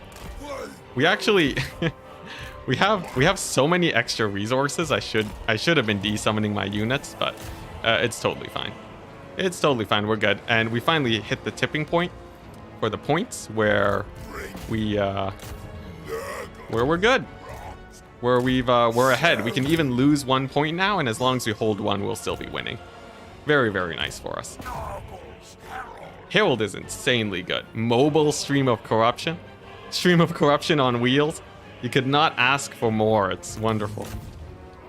Alright, I guess I'll get another one of these guys. Yeah, I sort of screwed up. I should have desummoned and done this like way earlier. But I'm not used to spending all of my resources in Dom. So yeah. Something to keep an eye out on. You can see his poor lord, his Slaughtermaster, pretty beat up. Means he basically has no more capture weight. So I don't think we're really in danger. And there's a 3rd capture point. And that should be the victory. Ending it with some nice trades. And not a single stress in the slightest. You gotta love it. You always get here at game 5. That's disappointing, man. We still have a few more games today, though. No problem.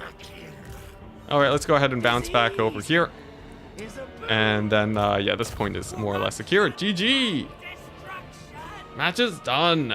Oh, pretty good. Yeah, Nurgle's a menace. When you know which units to take, he's an absolute menace. Which is great. I think basically everybody loves seeing Nurgle be strong. I don't think I've ever seen anyone complain about that, really. He's a faction you can root for, you know? If you have Kislev being strong, you have a lot of mechanics that just feel bad to play against. It's like, oh, they're unbreakable again. Oh, they're kiting me with sleds again, right? Nurgle instead just sort of, he chills.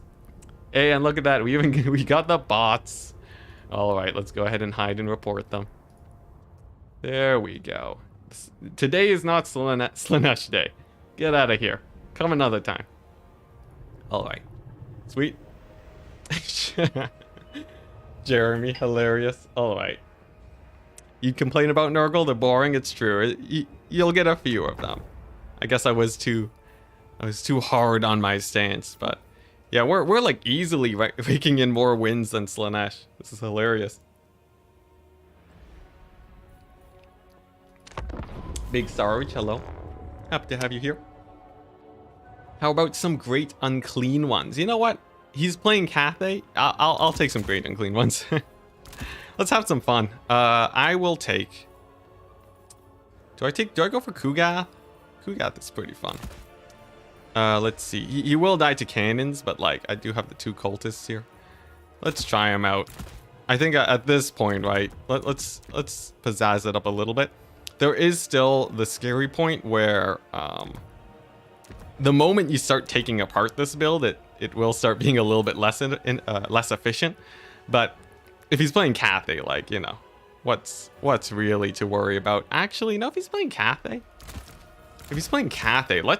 and it's on Itza. Here's a fun build you can do on this map specifically versus these very ranged heavy factions. This should be pretty hilarious. All right, nice. And you know what? Let's even get the Furies going too. So here's sort of a different idea on how one can play Nurgle. This playstyle is essentially saying, it's basically just here to punish my opponent for going too hard on units that trade well. Because they will have a tipping point too, where they simply just don't have enough of a front line to survive or rush. And because they expect me to be sitting back all game and taking good trades, I can just, you know, charge my way towards them and run them over. And Kugath's, like, unfortunately, is too slow. So instead, I'll just go for a Great Unclean One, and he'll more or less be able to do the same thing. Nice. Nice, nice, nice. All right. I think that's a good enough kit. We got our Infantry Corps. I have some faster units this time to help with the rush. Beasts of Nurgle. Furies, Toads galore. This should be a pretty fun game. Although it does bank on him taking a lot of ranged, which sometimes they don't. We'll see. 19 Nurglings, that would be hilarious. If only. Okai's done it though, right? I'm pretty sure he already has a video on that. What is this? 5 wins and great music? I don't know what you mean by great music, Cetra, but yeah. And I'm sticking with Cetra, because what you said, the T is silent? So it's Cetras or something? Or is it the TZ is silent? So it's just Cetras? Anyways. I forgot, man. All it took was a couple of weeks. I'm so disappointed. Vincent saying, Enticity. I haven't followed Warhammer 3 since release. Are there RORs in the game? Yes. Or, wait. In the game, or what is the last infantry unit? Oh, yes. There's RORs in the game. CA is adding RORs every single patch now. And Regiments of Renown are in. So we got our first wave, which introduced elite infantry for everybody. And it's wonderful. All of them have sort of a... They all have their own niche, so we are actually seeing them in play. And they're pretty good. I enjoy them. Yeah, they sort of spice up your rosters and such. Okay, so it looks like he's going pretty wide. I think that's to my advantage. We'll just line up our Nurglings over here. And the plan is, we're going to ignore the capture points. This time it's just going to be a value trading game. And Cathay is one of the only factions where you can do this effectively. Because very often you'll see them going for artillery. You'll see them going for crane gunners. All of these options are very common. But they don't trade very well over the short term. And in this case, we're looking to pick a fight more or less immediately. Yeah. It should be good. It's a sort of the perfect map for this too.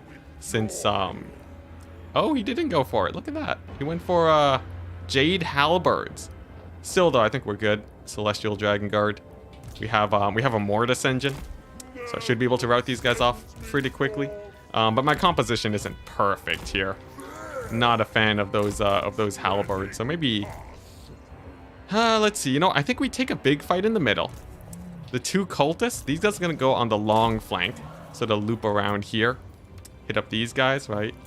And then I'll just, yeah, use a cultist to sneak through the lines and get their summons in. That should be good enough.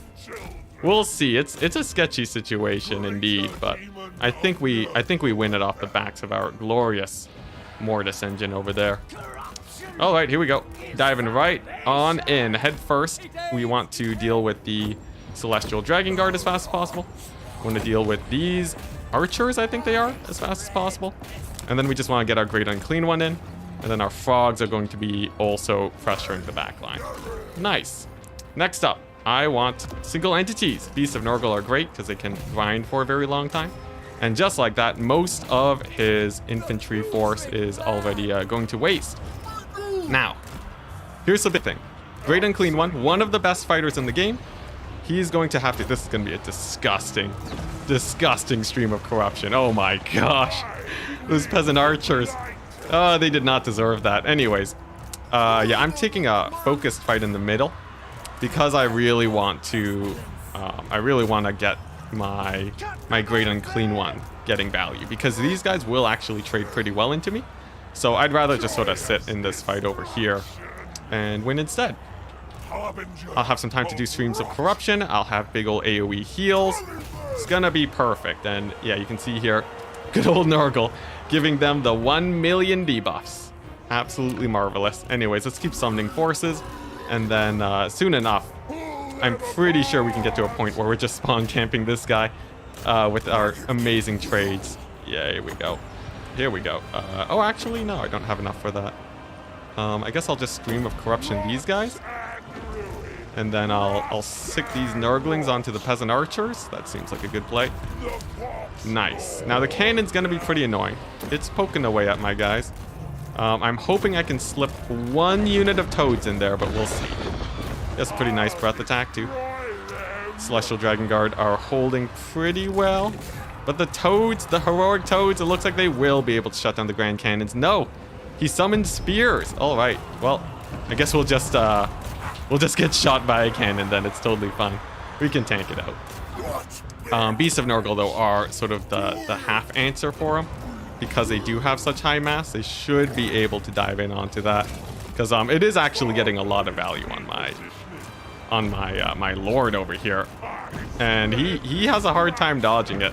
Look at that, already half HP. That's pretty insane value. Okay, here we go, the heroes. The heroes of Nurgle are coming on in to save the Great Unclean One against the dreaded Cathay Cannons. And it looks like he does not have a backup summon. Very nice, very nice. And it looks like the Celestial Dragon Guard are going down too. You know what? Oh, man, I really want to get a heal here. It's just so value. Let's do it. Oh, is it 28 Winds of Magic to heal? I think it is. That's too bad. But we're still good. Alright, those guys are getting in there. Oh, I should use Furies. That's what I should use. In case a second cannon shows up. There we go. We have Furies now to keep us safe. That should be enough. That should be enough. How's the value trading? Actually, not too great for us. That cannon actually gave us a bit of a run for our money, which worries me slightly. And this is one of the problems when you diverge in the Nurgle playstyle. This guy, he did pretty well taking a lot more melee than I've seen a lot of Cathay players do. And that's going to be helping him out a lot. But I think the Furies may be the swing in the battle that I've been looking for. In the meantime, my Beasts of Nurgle, that was a misplay suiciding them in. I really should have just sent in the Furies at the start, but lessons learned, we should be fine. Looks like our heal did very well for us too. And then, I don't know. What do I do now? I guess what units can I summon? I can wait for spawn, I guess. That should be fine. Great Unclean One needs to, this cultist, poor guy, is getting ravaged. And yeah, I'll keep Fury summoning now that we sort of need to be in multiple areas of the battlefield. This stream of corruption should do very well. And then these Furies are going to pull back and then dive in on that cannon again. Despite the value trading, I think we are actually ahead in value because of our heals. And that should be our winning play here. Alright, another Suicide Furies, just shut down the cannon. And then now we're good. Now we're good. Because we have a Great Unclean One and he has no range. Beautiful. That was a little bit sketchy for a second, not gonna lie. But yeah, this guy's a beast. Another breath attack. Hits mostly the Furies actually, but we still vowed off the cannons, which is the important part. There we go. And those archers are done for. Very nice. Great Unclean One can just sort of park over here and keep up the fight now. With a few more streams of corruptions, I don't believe these guys are going to be too threatening. And another heal. Very good. So here's the job of our Furies. They basically just want to chase off units, and they want to be giving us better value trades. He's going to cap this point that actually doesn't really matter for us. In fact, it's almost a good thing, paradoxically enough. Greater demon of We're not stable yet, guys. We're not stable yet. I wouldn't go that far. Y'alls are crazy. Y'alls are crazy to think that. Anyways, let's pull in the Furies. We are down to, we got one cultist. He's regenerating, that's good. And a Beast of Nurgle plus a Great Unclean One should be the Terracotta. It very much should so. And what's his value right now? Let's see, he has 3,000 gold value. Very good. That's very nice for us, actually. That gives me hope. I will take 1 unit of Chaos Spawn. There we go. And they're going to be coming in to help this fight. And then with enough cycle charging with the Furies, I think we're good. I think we're good. I just need to... I really have to make sure that I catch every single possible reinforcement that that would be a danger to my guys. Yeah, Lamian, or this Lord, the Dragon-Blooded Lord. She's a menace. She's been getting a lot of value with those Dragon Breaths, I must say. But look at that, the value is slowly creeping back for us. Another stream of corruption down the pipe on these guys should have them routed off. Very nice. That'll help out my Nurglings, plus they can help chase guys off. It's perfect. And then I guess I want we'll put a heal here first. How's my Beast of Nurgle doing? Okay. I guess I want another Beast of Nurgle. Terracottas are very scary for my poor army. We're still trading up into it, but it's not the perfect situation, sadly. My Furies, they can finish off these Celestial Dragon Guard. They've been doing quite well for themselves. But we've more or less eliminated the range for my opponent. He's gonna get another breath attack here. I want to dodge instantly. We've already broken the charge defense of those guys, which is what mostly matters. And there we go. What are these guys? Jade Warriors. All right. I think we'll save for more value breath attacks. I think that's a safer play. Okay, there we go. Those guys are routed. My Great Unclean One Lord is still doing pretty good. But another summon does drop, and it's Peasant Archers. I guess we'll summon some Plague Bearers to dive on in. Yeah, we're getting to the point where my Lord is in a pretty sketchy situation.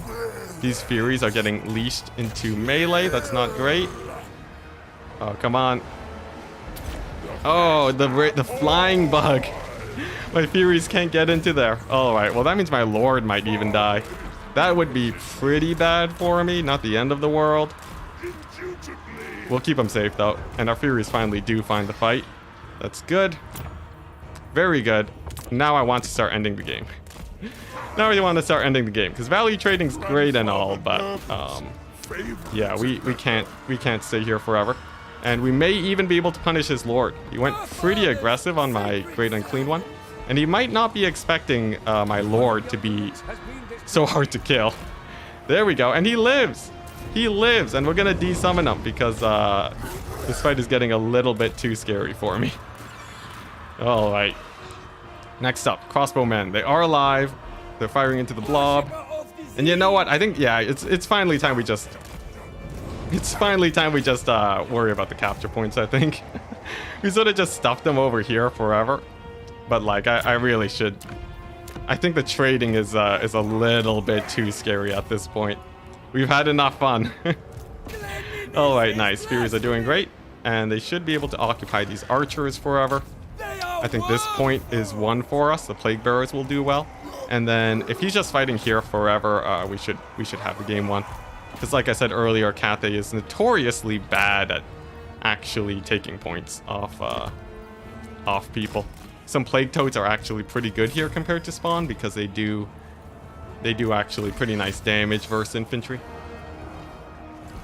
Okay, nice.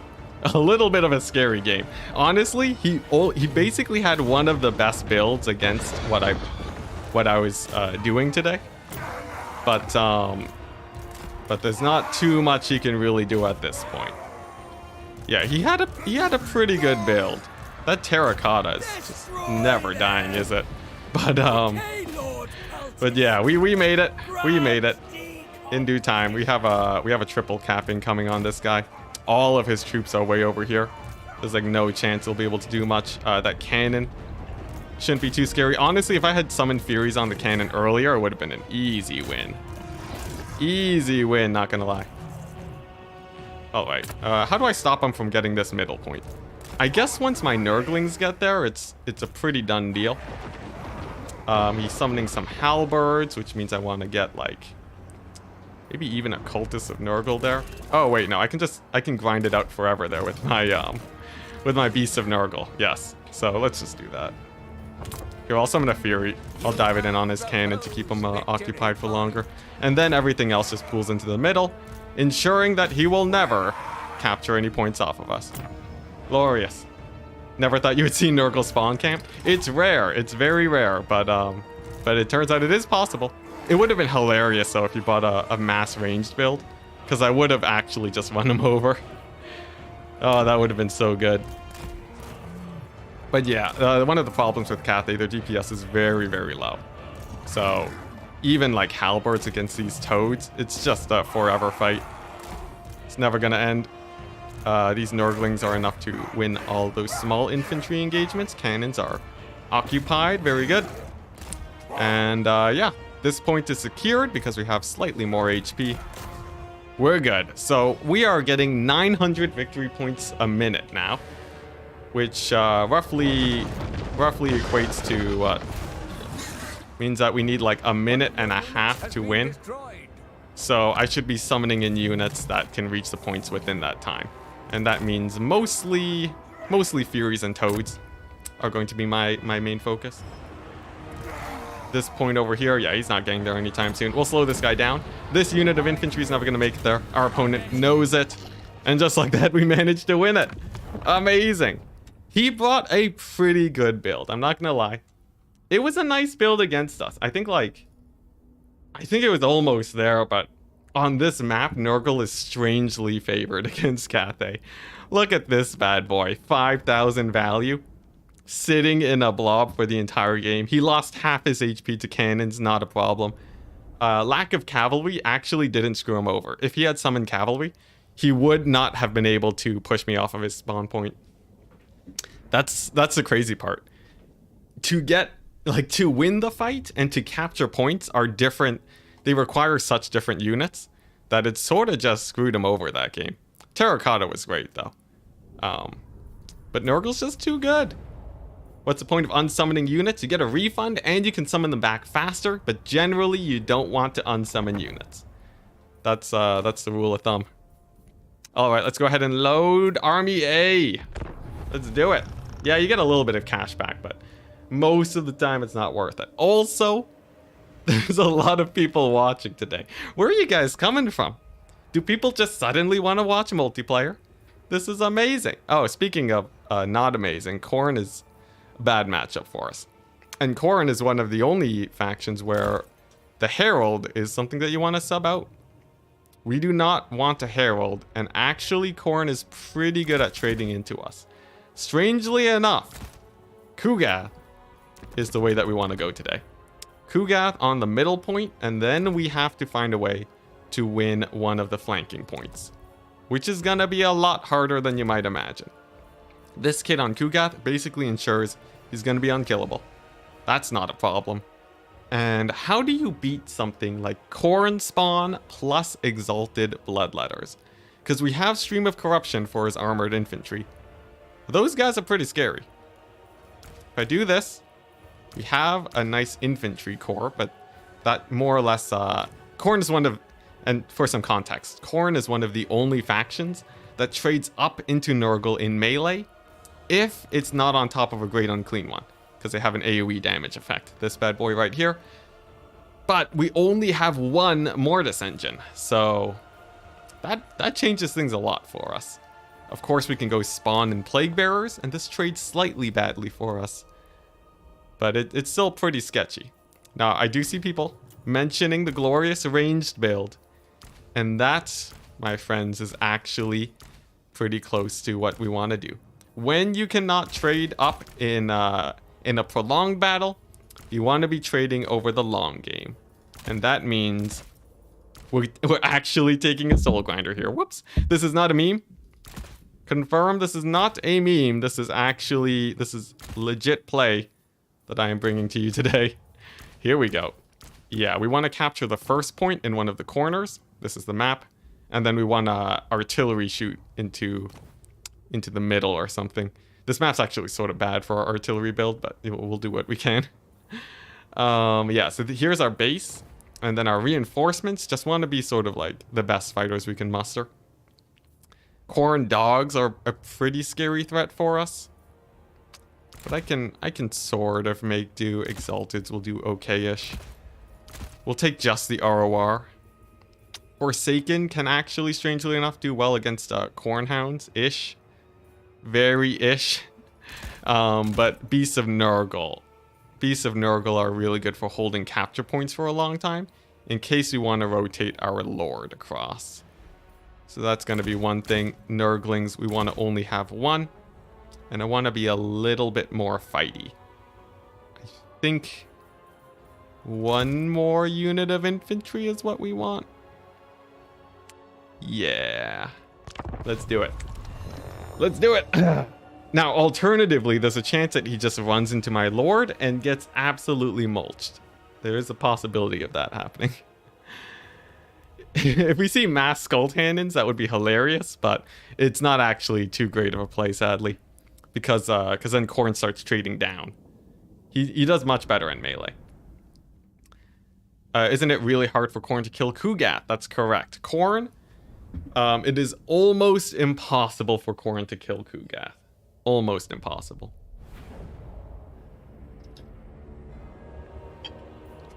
Alright. And we're going to be showing that off today. So, I have two options. The forest path or the open path. Forest is slightly more advantaged for us in the way that we can reinforce in a straight line or through here. We have two pretty easy paths. Over here, you can get locked up in these two areas, so it's slightly more inefficient. So let's go for this. Yeah, we got lots of infantry. We got the glorious Kugath, and then we have an artillery piece. Here's the play. Cap this at 3 minutes, cap this at 7 minutes. Don't lose any points. Do not go for the third point. Khorne is more mobile than us, and he'll fight better than us, which means that if we split ourselves too thin, he's just gonna kill us faster. So I'd much rather just hold this 1 point and bounce Kugath between the two. He's pretty slow at a mighty 28 speed, but thankfully for us, these points are quite close. So our ability to get our Mortis engine in any of the big fights is still decently possible, I would say. Let's see how it goes. I stated this previously, but only recently discovered my channel, says Swan. And now I'm one of your favorite Total War YouTube creators. That's amazing, man. That's awesome. Thank you. Wanted to cheer for me and Hugo Thester. Go get him, Tiger. Amazing, man. All right. Oh man, that's always great to hear, man. Just to be bringing joy to people that enjoy this game. There's not much of a better feeling, I will say. Oh my gosh. That's always great to hear. Yeah, Human Boy Yes is also a great multiplayer guy. He does multiplayer more consistently than me. Lots of streams. It's a good time. Now, what's a composition that we're seeing here? Actually, a decent amount of armor, which is good for us. Pretty good. And I want to start mixing in spawn for sure. We get a breath attack on these guys. He gets 300 value, actually surprisingly low for how much damage it looked like he did. And sweet. Now I start reinforcing this point. From here, to get onto this point, I reinforce from here, and then we just want to pool in, and we want to capture quickly, and we want to win the fight over the long run. Those are the two methods of success for us. Scarbrand, he's itching for a fight. This guy, he really wants to fight the Soul Grinder, it seems. Oh, he's zoning him out. Not a bad idea. So basically, he's threatening to get a hefty charge on my Soul Grinder, and then basically just forcing me to pull away. Pretty good. And he doesn't fight Kugath too, which means that he sort of knows what's up, our opponent. Which is a good sign for him, I will say. We do get some pretty nice value on these Bloodletters though. And they're the main unit I'm focusing on with my ranged, because our spells are more than enough to deal with the armor. Soon we're getting going to be getting animated portraits. Oh yeah. Yeah, as soon as that PC shows up, it's gonna be great. Another charge from the man himself. Gonna hit him with our spawn. Threaten with the Kugath and melee. Look at that, Scarbrand running for the hills. Totally great for us. Let's go ahead and continue the bombardments. There we go. Soul Grinder's gonna continue to fire away, and we actually are trading up a little bit, but our opponent's doing a good job at sort of slowing us down here. And now I sort of just wait and build up funds while we build ourselves up to the late game, or to the mid game. I always say late game, I don't know why. Yeah, we want to build up towards the mid game now. Basically, we want to have a huge push, capture this as soon as possible. Our opponent didn't go for the second point. This is actually huge for us, because it buys us more time to build up a big fight over here. And we know that we can capture much faster than our opponent too. So we'll see how this goes. I'm pretty happy about the state of things right now. Kugath can even camp in this little pocket and just make it impossible for my opponent to do anything about that. And speaking of high capture weight units, I want the Beast of Nurgle. I also would like the Festering Stooges though. They'll just... Actually, no, I don't. I want higher capture weight, so that means Beast of Nurgle, a unit of Plague Bearers, and then in the future, a unit of Spawn is what I want. In the meantime, we'll also get our Soul Grinder to fire away into this blob. He's gone about 300 gold value. Nothing amazing, but it's sort of just a nice to have while we're waiting for the forces to build up.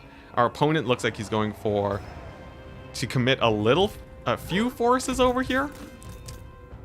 Don't know how well that goes for him, because I think we can snipe this point much faster than he can capture this point. He will be trading up, which of course is always pretty bad for us, but if I pull my guys back, I think we can dive on in here and get a good trade. Soul Grinder's going to be helping this fight, because it is a little bit more, it's a little bit better at that. It's a tiny bit more maneuverable. And nice. Now we just dive on in. Pretty good breath attack, gets stopped by the trees, not a problem. And Kugath is in the fight. Soul Grinder gonna relocate, helping to fight here. The Spawn also helping to fight, and now we're racing.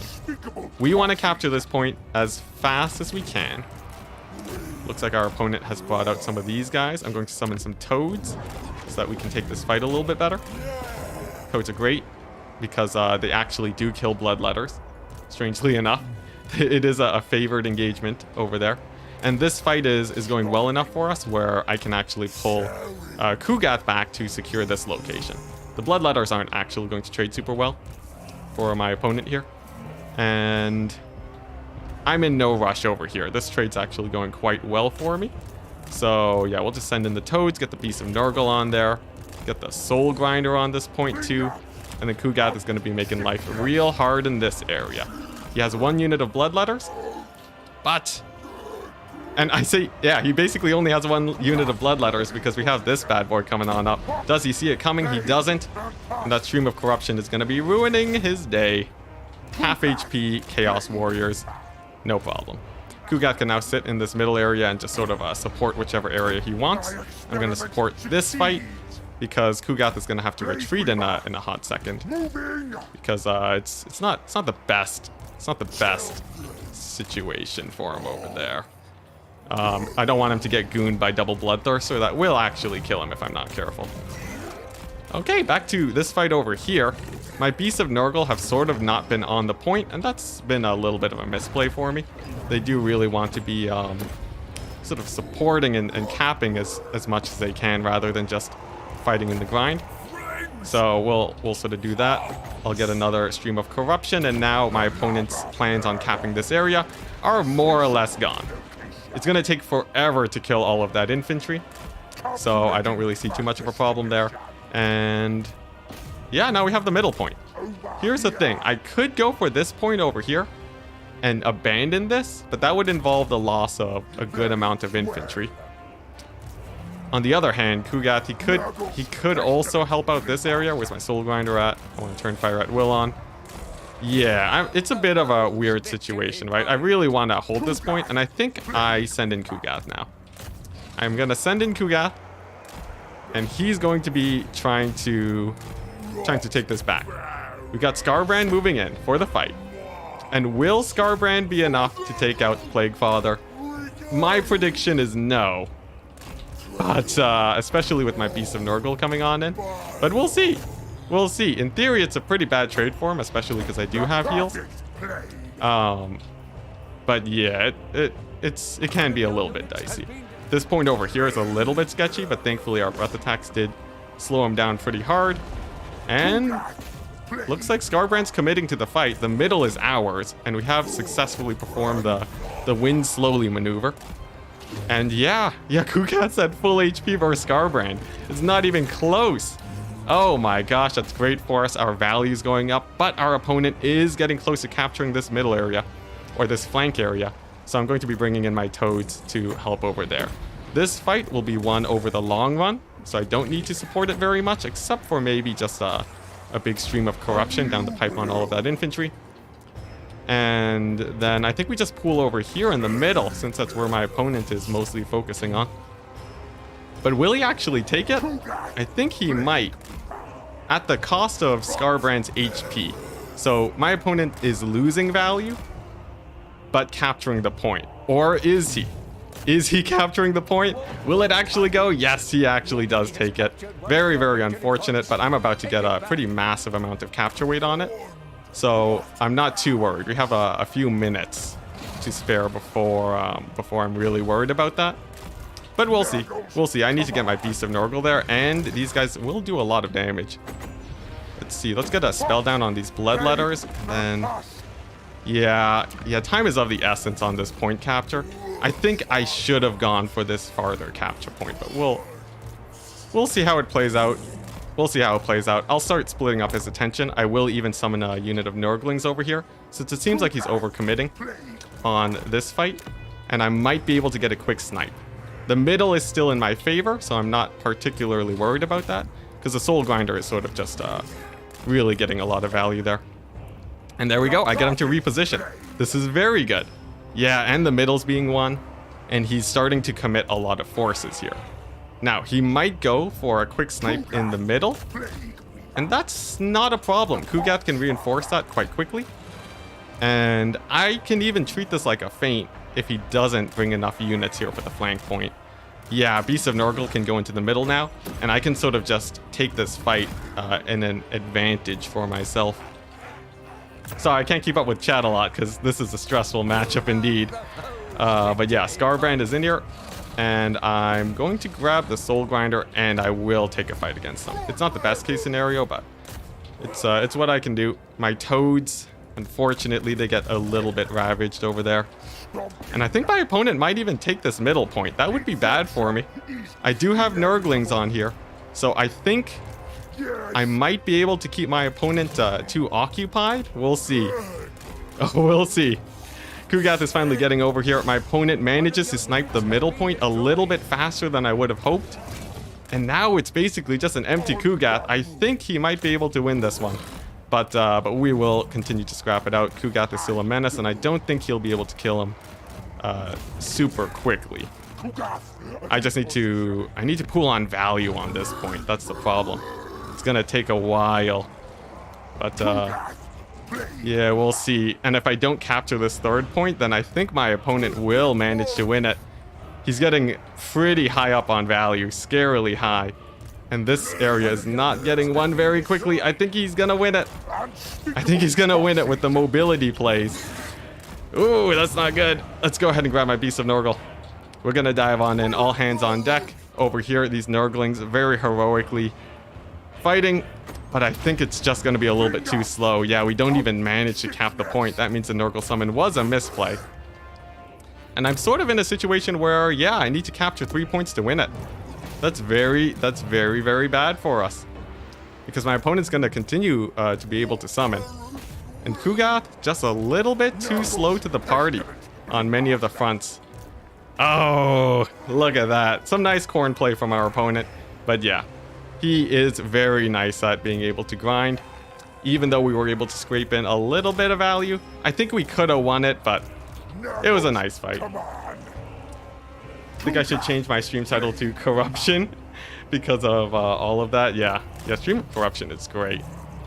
Here's the thing, it's still not over just yet. There's a chance that my toads here manage to save the day on a quick cap over here. Kugath could potentially take this, but here's the thing. We are on a 1 minute timer even to capture this last point. And at the same time, I have to make sure my opponent doesn't snipe this area over here. Not impossible, but I think my opponent knows this. Yeah, he's pooling forces over here to kill off my toads. If we were a little bit faster, I think we could have won it. Oh, tragedy strikes. Tragedy. Yeah, we're at like a few seconds now to capture this point. I'll still try it though. Let's grab the Nurglings. Let's grab the Nurglings. Let's slow the dogs and all hands on deck to capturing this bad boy. Kugath, he's doing well for himself, but not well enough. Come on, toads. Come on, toads. Toads can be great because they do actually have very high capture speed. Along with the Nurglings, it's not impossible. If they can do enough damage to these Bloodletters, there's always a chance. But the second unit of Bloodletters does show up. I don't think they're going to be able to capture it. But let's see. He is at only a few seconds left before he wins the game. Roughly 20 seconds and we're not even capturing yet. Dang. Brutality. Very good game though. In this case, it was very close. Those trades were very nice.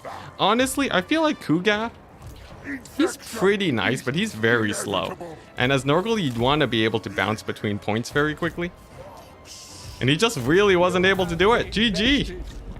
Oh my goodness. Yeah, let's take a look at the values. Soul Grinder got 1,600 value. That was actually pretty good. He was able to punish these guys quite hard. But that little choke point, our opponent was able to stop us from transitioning pretty well. Our toads, they do well against the Bloodletters, but we never really had a good engage there. So I think that was pretty much it. One alternative would have been to go more Beasts of Nurgle, but Scarbrand plus the extra Bloodletter really did help him out a lot. Overall, I think my opponent played very well. GG! Very exciting. Let's go ahead and update the score and call it a day. Nurgle game, slightly better than Slaanesh, and actually won a lot easier than Slaanesh. If you are playing in the tournament tomorrow, or if you want to, you can check it out in the description below. And if you're worried about Nurgle, this is what you want to do. You want to play Khorne, and you want to be very careful about fighting the Great Unclean One. If you manage to do that, you should be just fine. GG's, guys. It was a very fun stream today. I definitely had a ton of fun. I hope to see you guys later. Also, I think I might have missed a donation at the midway point. Yoshi Sherman gave us $5 saying, "Hyped for the tournament. I can normally only catch the streams on your lunch break." Never mind, I totally did read that. Alright, GG's. Peace out, and I'll see you in 24 hours.